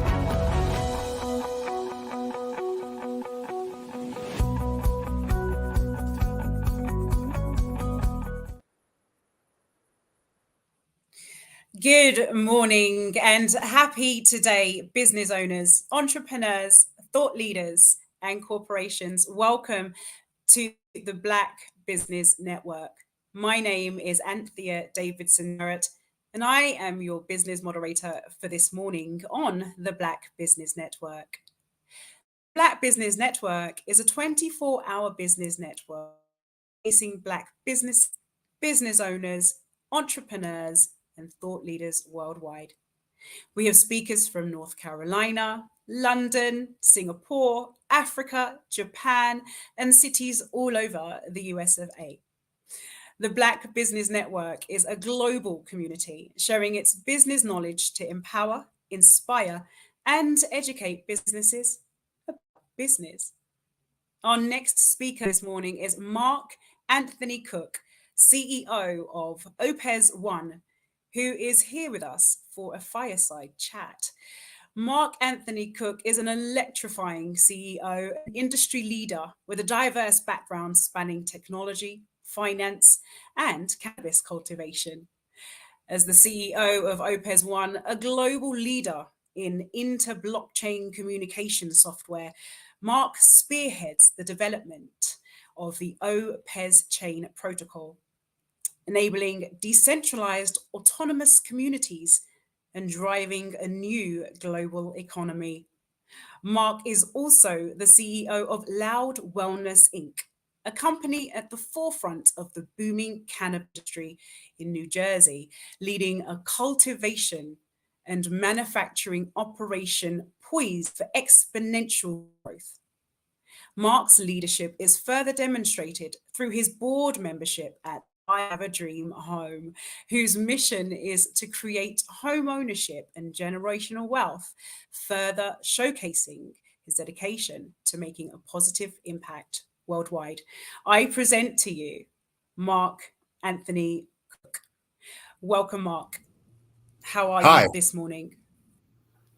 Fantastic. And yourself? I'm brilliant. Thank you for asking. So welcome to the Fireside Chat. Your biography and accomplishments in business are quite impressive. I understand you currently employ over 2,000 partners throughout the OPES One community. Tell us a little bit about the OPES One community and the journey you took to build the OPES One ecosystem. So OPES One is a blockchain development company, and we focus on artificial intelligence. And probably the most exciting things that's happening today in technology is all about artificial intelligence. And I would like for today's meeting to center around some of the various new exciting opportunities. So cannabis is one, artificial intelligence is another, and things like blockchain is another. And I want us as a people, and all people, it doesn't really matter to me, but honestly, it's all people. I would like all people to understand that this is something that is happening. It's not like I don't want to get involved. You will be involved because it's going to happen to you, and it's better that it happens through you. I like that. What are some of the pros and cons of AI? So artificial intelligence is a program that is capable of learning and implementing thinking. So how you should see it is only human beings and animals have the ability to think. You have to be alive to think. But if you program a machine, it too can think and it can reason. And a lot of that thinking and reasoning is very important, and it will actually improve the lives of a great deal of people. It also, however, will eliminate repetitive type jobs and tasks. So therefore, we need to embrace the technology, become part with the technology, and then become the leaders in that space.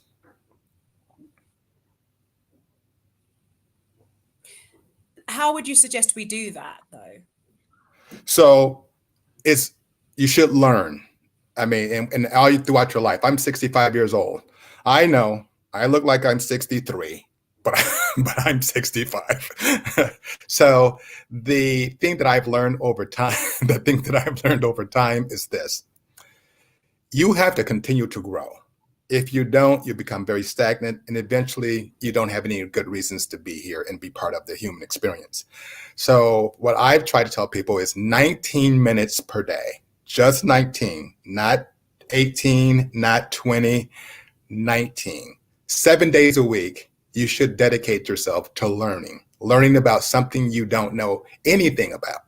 And if you do that, you will find yourself in a whole new world of interest and excitement and reasons to live and reasons to give and ability to contribute to the human experience overall. Awesome. I mean, I, for one, would definitely love to continue that, because to continue the discussion, because I'm an avid advocate of saying that we're all learners and we learn whether we like it or not. But I think what you're talking about is purposefully learning, choosing to direct your learning. Another thing that I wanted to ask before I move on to the next question, as it pertains to the cons and the pros of AI, the people who are behind AI are those who are programming AI. Is that correct? So how important is it that the programmers of AI are diverse? That is an excellent question. And I didn't give you that question. So that is a really good question. So here's the answer to that question. Okay. So it's either you get along or you get on. So they'll either ride on your back or you will create an opportunity for yourselves. So this new exciting industry, for instance, artificial intelligence allows you to do jobs that are very dangerous. For instance, defusing a bomb. Well, you don't want to send a human in to do that, but you could train a robot, a machine, to think, to see, to disarm a bomb. That's one example of artificial intelligence. So you would then want to spend that 19 minutes a day learning coding. How do you code? How do you, you can teach yourself coding right over the internet. It is the greatest invention of all times, is this internet. And we don't take fully advantage of it. Another example, you can use artificial intelligence and you can be in London and you can do the operation in Africa through robotics. And the artificial intelligence can do all of that. You guide so it's remote surgery. Another example of artificial intelligence is when you go into an automotive plant, or you go to anywhere where lots of manufacturing takes place and it's repetitive tasks. Well, what they will do is they will create a machine, they will give it some intelligence, and that machine will do the job without flaw. It will tighten a screw to the exact tension. It will place a product in. It can lift things 50 times stronger than any individual human can do it. So artificial intelligence is here to stay, and it's been around all along. We're just giving it a name. The issue is who controls it. And that's going to be the big question. So if there's a thing like ChatGPT or ChatGPT, if you've heard of that before, that's a big thing these days. There's people out there like Google. Yeah, there's people out there like Google. There's people out there like Amazon. But what people don't realize is Facebook is one of the largest artificial intelligence companies in the world. They're one of the largest advertising companies in the world, but they're one of the largest artificial intelligence. They take our inputs, our information, and they will take and train robots to send you proper advertisements, things that you will be interested in. For instance, even like the Google Nest or the Amazon products, they will somewhat listen to your conversations. And all of a sudden, when you turn on your computer, the advertisements are about the trip you want to take to Paris. And that's all artificial intelligence. And that can be scary, but it also very rewarding. And there is a critical issue in artificial intelligence. And the critical issue at this point, in my opinion, is, do you centralize artificial intelligence? Or do you decentralize artificial intelligence? Now, what I mean by that is this. If you only have 3 or 4 really large companies that controls artificial intelligence, that to me is a problem. That's a concern. And so what we're doing at Opus is we're creating a platform to decentralize the programming of artificial intelligence. So there is no single point of weakness, but you would have to go throughout the entire world and the people that are anonymous to decide how to actually get in and actually manipulate what people see. One of the key things that we have to focus on is artificial intelligence is so good these days that you really may not know if you're talking to a human or a machine. And the way that they've been able to build the pictures, they could literally duplicate your voice, put your picture on a screen, and you could be talking to your mom and she would not know it's not you. So when they request, hey, mom, send me an extra $30 or $50 or $100. I'm in school. I need this. I need that. That's not your daughter. That's not your son.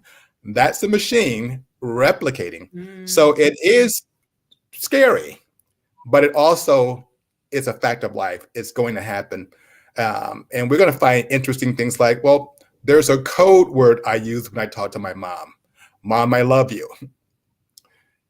We start every conversation that way. If the artificial intelligence doesn't know that, it won't start the conversation the proper way, and you will know that it's not your daughter.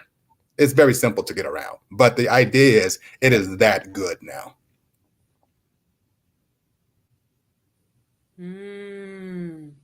So much I want to ask, but the time is limited. I understand you also create. Right. It's too much. I'm very intrigued by this because what you're saying is absolutely correct. I understand you also create your own cryptocurrency of the coin, and it's called WPE. Yes. And this can be purchased today on the cryptocurrency exchange. Tell Yes. us a little bit about the WPE coin and how our listening audience, can purchase the coin.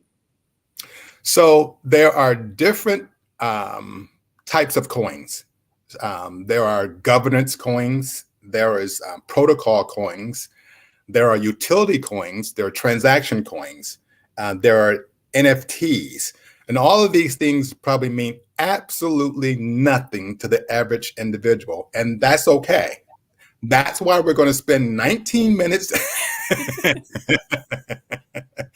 That's why we're going to spend 19 minutes a day learning something new. 19 minutes. That's, take a coffee break, or, don't watch TV for a few minutes, or don't get on social media for a while. But take those 19 minutes a day and find something that is interesting. Now, for instance, people believe that the vast majority of people are in the banking system. That's a misnomer.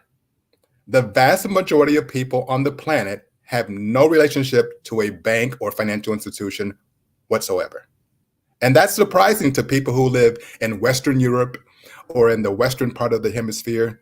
But if you go to the average place in Central China or India or parts of Africa, you will not find people have any relationships with banks. The concept of lending doesn't exist in those areas.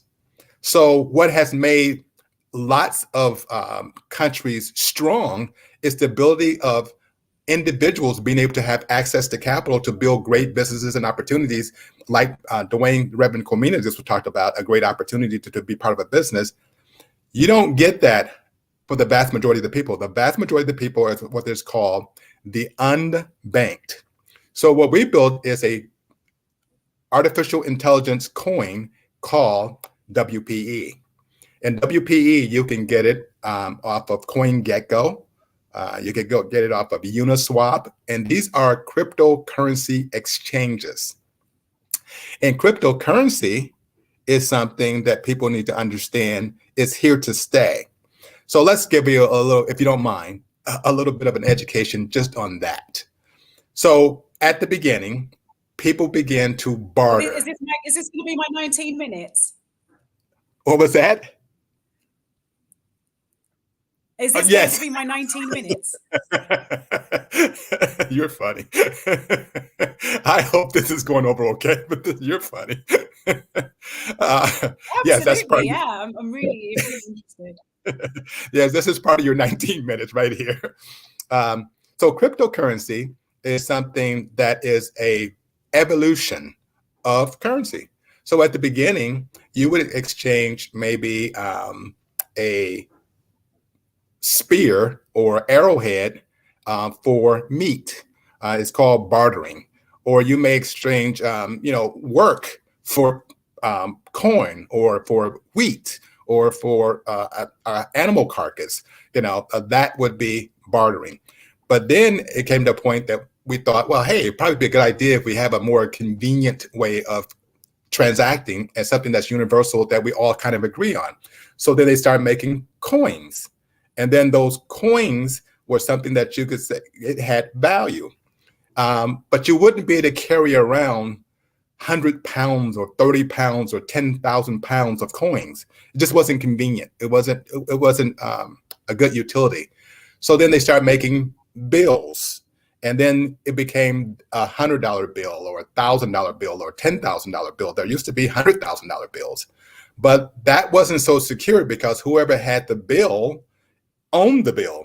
And that's what they call a fungible dollar. It's not non-fungible because every $1,000 bill is the same as another $1,000 bill is the same as another $1,000 bill. That's not what this is.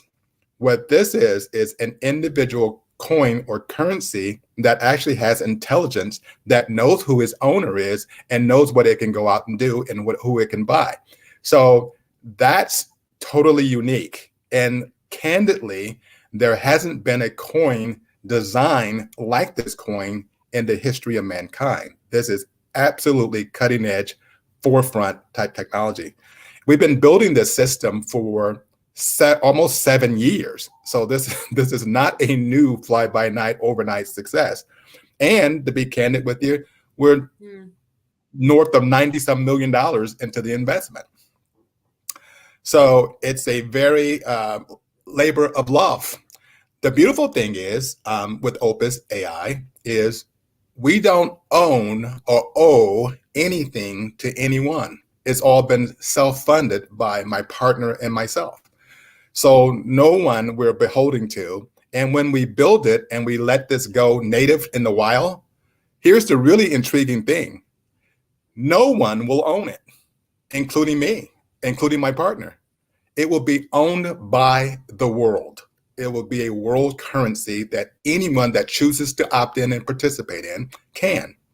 The beautiful thing is you cannot create any more of it. What is there is there. And there's only 38 million of these. There's 8 billion people on the planet, but there's only 38 million of these coins. The beautiful thing about the coins is it's fractionalized. You can have 18 zeros to the right. So you could literally have enough to buy a stick of gum, and it could be fractionalized down to that number. So we have plenty of it. The key to it is you can't go make more. Why do you not want to make more? It's called inflation, and you devalue your actual currency. As an example, if all of a sudden the government writes a check and gives everybody $100 million, what will happen to the value of what you can buy? If everyone had $100 million, what would be the cost of a lamp? What would be the cost of a car? What would be the cost of food? It would go up, right? The price would go Exactly. Exactly. And in your 19 minutes of study, you would know that. and that is part of why you spend 19 minutes a day. You need to learn something about economics. And so what's beautiful is it's very important to find a place that is safe to learn about these economics. And that's what we've created, something called Bees Social TV. BEES Social, SOCIAL TV. So you can go on YouTube, and there's over 1,000 hours of learning under Be Social University. And it's on there. And why did we do this? I'm glad you asked. So why did we do this? We did this because because people need a safe place to learn, a place where you don't get taken advantage of. I have a personal story that I'd like to tell you at this point in time. And that is, when I started in this 7 years ago, someone introduced it to me. And I went out and I invested $770 some odd $1,000 into coins and crypto and knowledge because I wanted to know. Within 6 weeks, someone literally took it from me. I had no idea what I was doing. I wasn't educated. I didn't know. And I don't want this to scare you, but what I want this to do is to help you understand that I could have withdrawn from the whole industry, I didn't do that. What I thought was, this is the greatest transfer of wealth ever known to mankind if you get involved. If you get involved in this, there is no limit to what you can do. And the beautiful thing is, it is a new technology. It's new. So there are no experts out there. You could be tomorrow, you could be more knowledgeable than 99% of the people on the planet with 19 minutes of study, literally. Because most people will not take the time to educate themselves. And that's too bad. I'm a financial advisor. So I have a training. I have what they call a Series 65, a Series 63, a Series 7, a Series 24, a Series 9, and a Series 11. There's nothing in the banking or investing business that I'm not qualified, as they like to say, to do. I will not give you financial advice. I know better than that. I don't know you well enough, or all the people that will be listening. I would have to know who I'm talking to in order to give them advice that would be pertinent to them. But here's some advice I will give you. You need to spend 19 minutes a day learning about things you don't know about. It's 19 minutes. That's all. I'm asking for 19 minutes. Now, we could say 20 minutes and times 7 days, that's 140 minutes out of the week. If you just back it off by 7 minutes, it's 133 minutes out of your week. I need that for you. If I don't do anything else today, I want to encourage everyone to spend 19 minutes a day. Yeah, a day. That's the message. Yeah, to just learn something new. And I would say, in the world of cutting edge things, you don't have to understand it all. If you just read it and continue to read it and do YouTubes and do all types of seminars, your knowledge base will increase immeasurably, exponentially. And eventually you will find your place in all of it. What you don't want to be is at the end of the line, which many people that will be listening to this broadcast will be the people at the end of the line. Example, I have on a black sweater. Well, it took cotton to get to this sweater. It took seed to get to cotton. It took water to get to that. It took dirt, and it took farmer, and it took all these things. All those people wanted to be paid for that labor. And let's hope they were, okay? But then it took someone to take and gin that cotton and make it into thread, and then someone to actually weave it into a cloth, and then someone to turn around and cut a pattern, someone to sew the pattern, and all those people want to get paid. And then it took someone to buy tons of these in like a warehouse or a jobber, and then they sold it to people who retailed it out to me. All the way along the line, everyone got paid. The key to it is you have to understand you're at the end of the line buying it, which in essence means you paid everyone. Everyone got paid. You got a sweater. Now, I love my sweater, but I would like to get into the stream of the income in the sweater. 19 minutes a day will get you there. And that's what I'm asking you to commit to. So now let's talk about WPE more specifically. WPE is a cryptocurrency that it's an artificial intelligence component to it. It is the only cryptocurrency that has artificial intelligence component to it. This currency has been out for 2.5 years, but we haven't told a single soul about it. Now, people have found out about it, not because we told them, but people have found out about it because we're doing this project on a blockchain. And on a blockchain, everything is public. So we're doing it all in the face. But if you didn't spend your 19 minutes looking for it, then you won't know about it. And if someone didn't tell you about it, you wouldn't know about it. However, this currency is now going to be... Can I just ask you there? Sorry. Yes. Can I just ask, is this what sets the WPE coin apart from the rest of the coins on the cryptocurrency exchange? Is this what you're discussing now? So let me more specifically say what sets us apart. So most currency that is in the crypto space doesn't have a project behind it. There is no utility for it. There was no reason for the coin in the first place. There was no utility to the coin for the majority of the coins. There are some coins like Ethereum. There are some coins like Ripple. There are some coins like Bitcoin that have a reason. Bitcoin is a store of value, so it has a utility from that perspective. Ethereum is a transaction coin. It helps in commerce to efficiate more efficient commerce. Ripple is one that helps banks transfer money between themselves. So banks transfer money overnight to themselves, and this is an efficient way of doing it. An example, let's take Brazil as a country.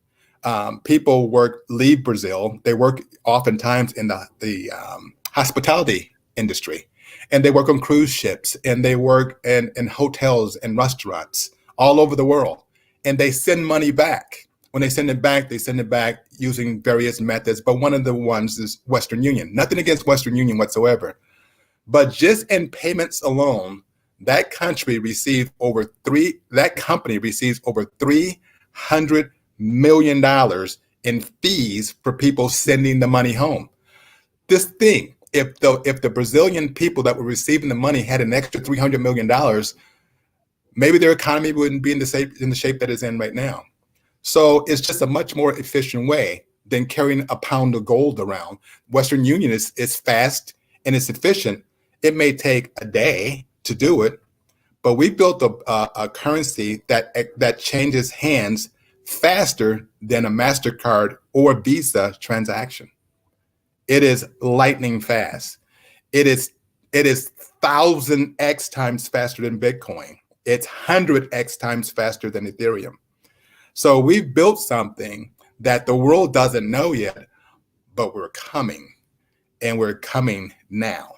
And so this is really the first time in a public forum that we've ever spoke about what we were doing. This is the first time ever. So it's pretty exciting to talk about that coin here on this platform. Where do you get the coin? Absolutely. Thank you so much. Yeah. So go ahead. No, please do. I'm just very cognizant of our time. Our fireside chat is nearly over, and I know that I've still got more questions to ask. But okay. Yes, please do continue. Where do we get this WP coin from? So you can get the WPE coin on Uniswap, UNISWAP, Uniswap.io. So you can go to uniswap.io and you can actually get the WPE coin. You can go to CoinGecko. You can go to Coinbase. And those are crypto exchanges in which you can actually be able to receive get that coin. Now, a lot of people don't know how to get involved in the crypto industry, period. So you could go to WPE. Let me see. Let's see where I can get you somewhere where it'll actually train you or teach you exactly how to go do it. Let's see what we got here.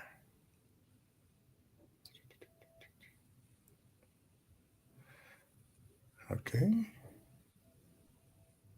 So WPE coin. As you're trying to find that link. I have it. WPEcoin.com. WPEcoin.com. And then it will actually walk you right through WPEcoin.com. It will walk you through exactly how you would go about securing the coin. And the interesting thing is, I really wasn't going to tell you how to do it. So I literally put this together 2 hours ago. Just it's a tutorial. And that's what we do. We educate. And that's very important. We educate you on how to actually go about putting the coin together. So that's what we've done. Thank you so much. As I was doing my research, I discovered you own 180 Anthony Cole-fired pizza franchises and have now entered into the cannabis space. Yes. Tell us a little bit about this transaction, if possible, within the time that we have, and your cannabis ventures. All right. So I owned 100 and no, not 100. It was actually 68. It was 68 restaurants called Anthony's Coal-Fired Pizza. My partner in that, you actually know, my partner is LVMH. Now, a lot of people say, well, I don't know LVMH. Well, you do know Louis Vuitton. You may know Hennessy, and you may know Moet. So that company and I were in partnership. And so we were the luxury brand for them in the high-end pizza restaurants. That was I say was because on November the 3rd of last year, we actually sold all of those to a company called BurgerFi here in the US. So everything I've said to you, you could completely go and research it and see what was done and when it was done. And we sold that for about $156 million. And again, those proceeds I took and put it into this project. Now, in the cannabis space, we have properties in Maryland. We have properties in Michigan, and we have properties in New Jersey. Now, when I say properties, that is the growing of cannabis, the processing of cannabis, and the dispensing of cannabis. So why did you get involved in that, Mark? Well, I'll tell you. Thank you for asking. I got involved in that because I have a daughter who's 26 years old, and she suffers from anxiety miserably. And so we found that one of the things that actually helped her to actually be able to function and be a meaningful member of society was actually cannabis, marijuana. It was whatever's in it when you ingest it, either through an edible, a gummy or a brownie or a cookie, or even smoked it or vaped it. It just literally allowed her to kind of get a grip and understand. This child of mine was extremely suicidal. I didn't think she would make it to 16. Well, she's 26, and cannabis changed her world, changed her life. I have no problem with people who smoke cannabis for recreational use. I'm 64 years old. I've never tried it in my lifetime until last year. And last year, a person says, well, you know, if you take this particular type of cannabis, it will help you sleep. For instance, I haven't been asleep in the last 72 hours. I don't sleep a lot. I very rarely sleep, as a matter of fact. I'm one of these strange people that get a lot done because I spend a lot of 19 minutes. But the bottom line is that if I take this, I can sleep 3 or 4 hours. And to me, that's amazing. So it's just a great thing. It's been a real godsend for us, and it's a medicine. It does have a stigma. A lot of people have been put in prison and spent time in jail, and for something that actually has a great medicinal use. So when we got involved in New Jersey, which is probably the largest and best market for cannabis in the U.S. At this point in time, we've built a tremendous opportunity there. And to give you an example, one dispensary annualized is doing over $100 million a year.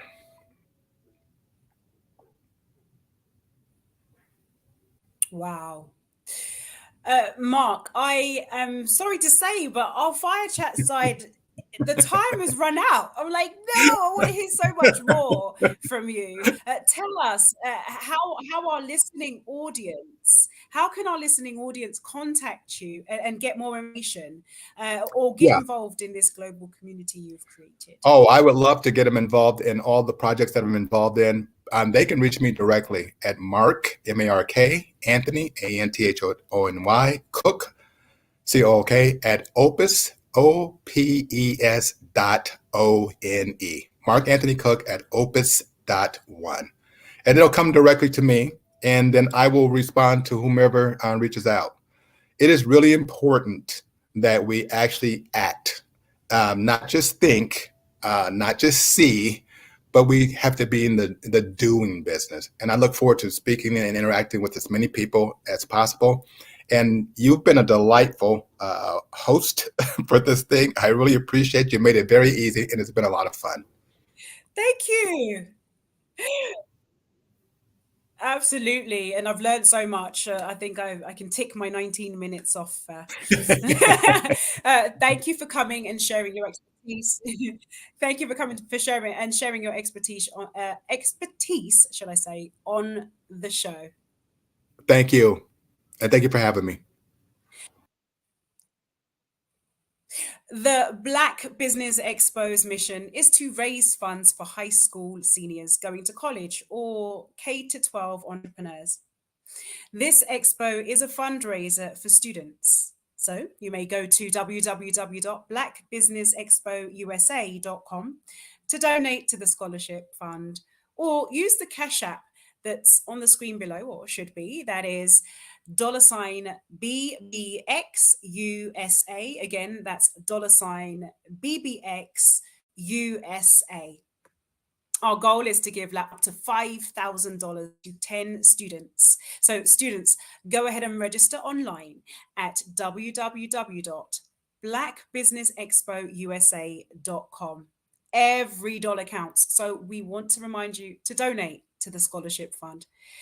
We want to thank our Black Business Expo USA sponsors for May 2023, and they are ND100, Moody Capital Partners, Suede Soul, Lotus Richey Coaching and Training, Carolina Virginia Minority Supplier Development Council, Step Management, BHS and Associates, Margie McLean Foundation, Genius is Common, Earth Essentials, Milani Shani Global, Executive Women's Success Institute, the Quality Coaching Company, Superwoman Business Services, Creative Force Studios, Lee Entertainment, Artistic App Design, and Black Business Expo USA. Genius is common, and I'll see you on the other side.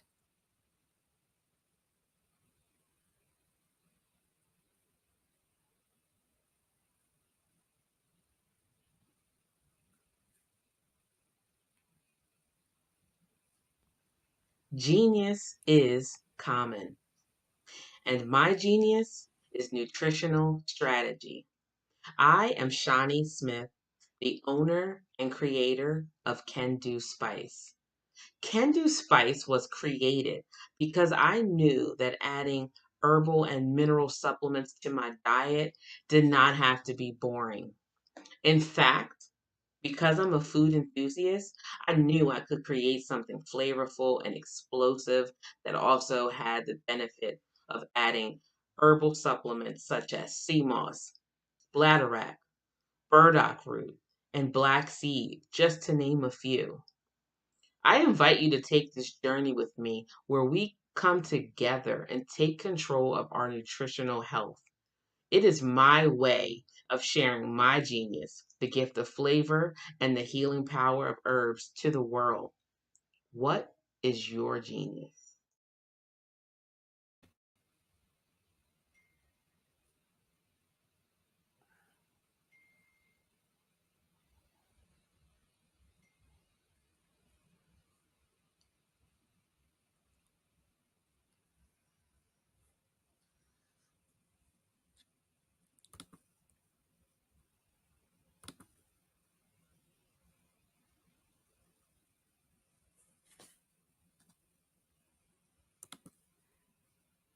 Why is it me?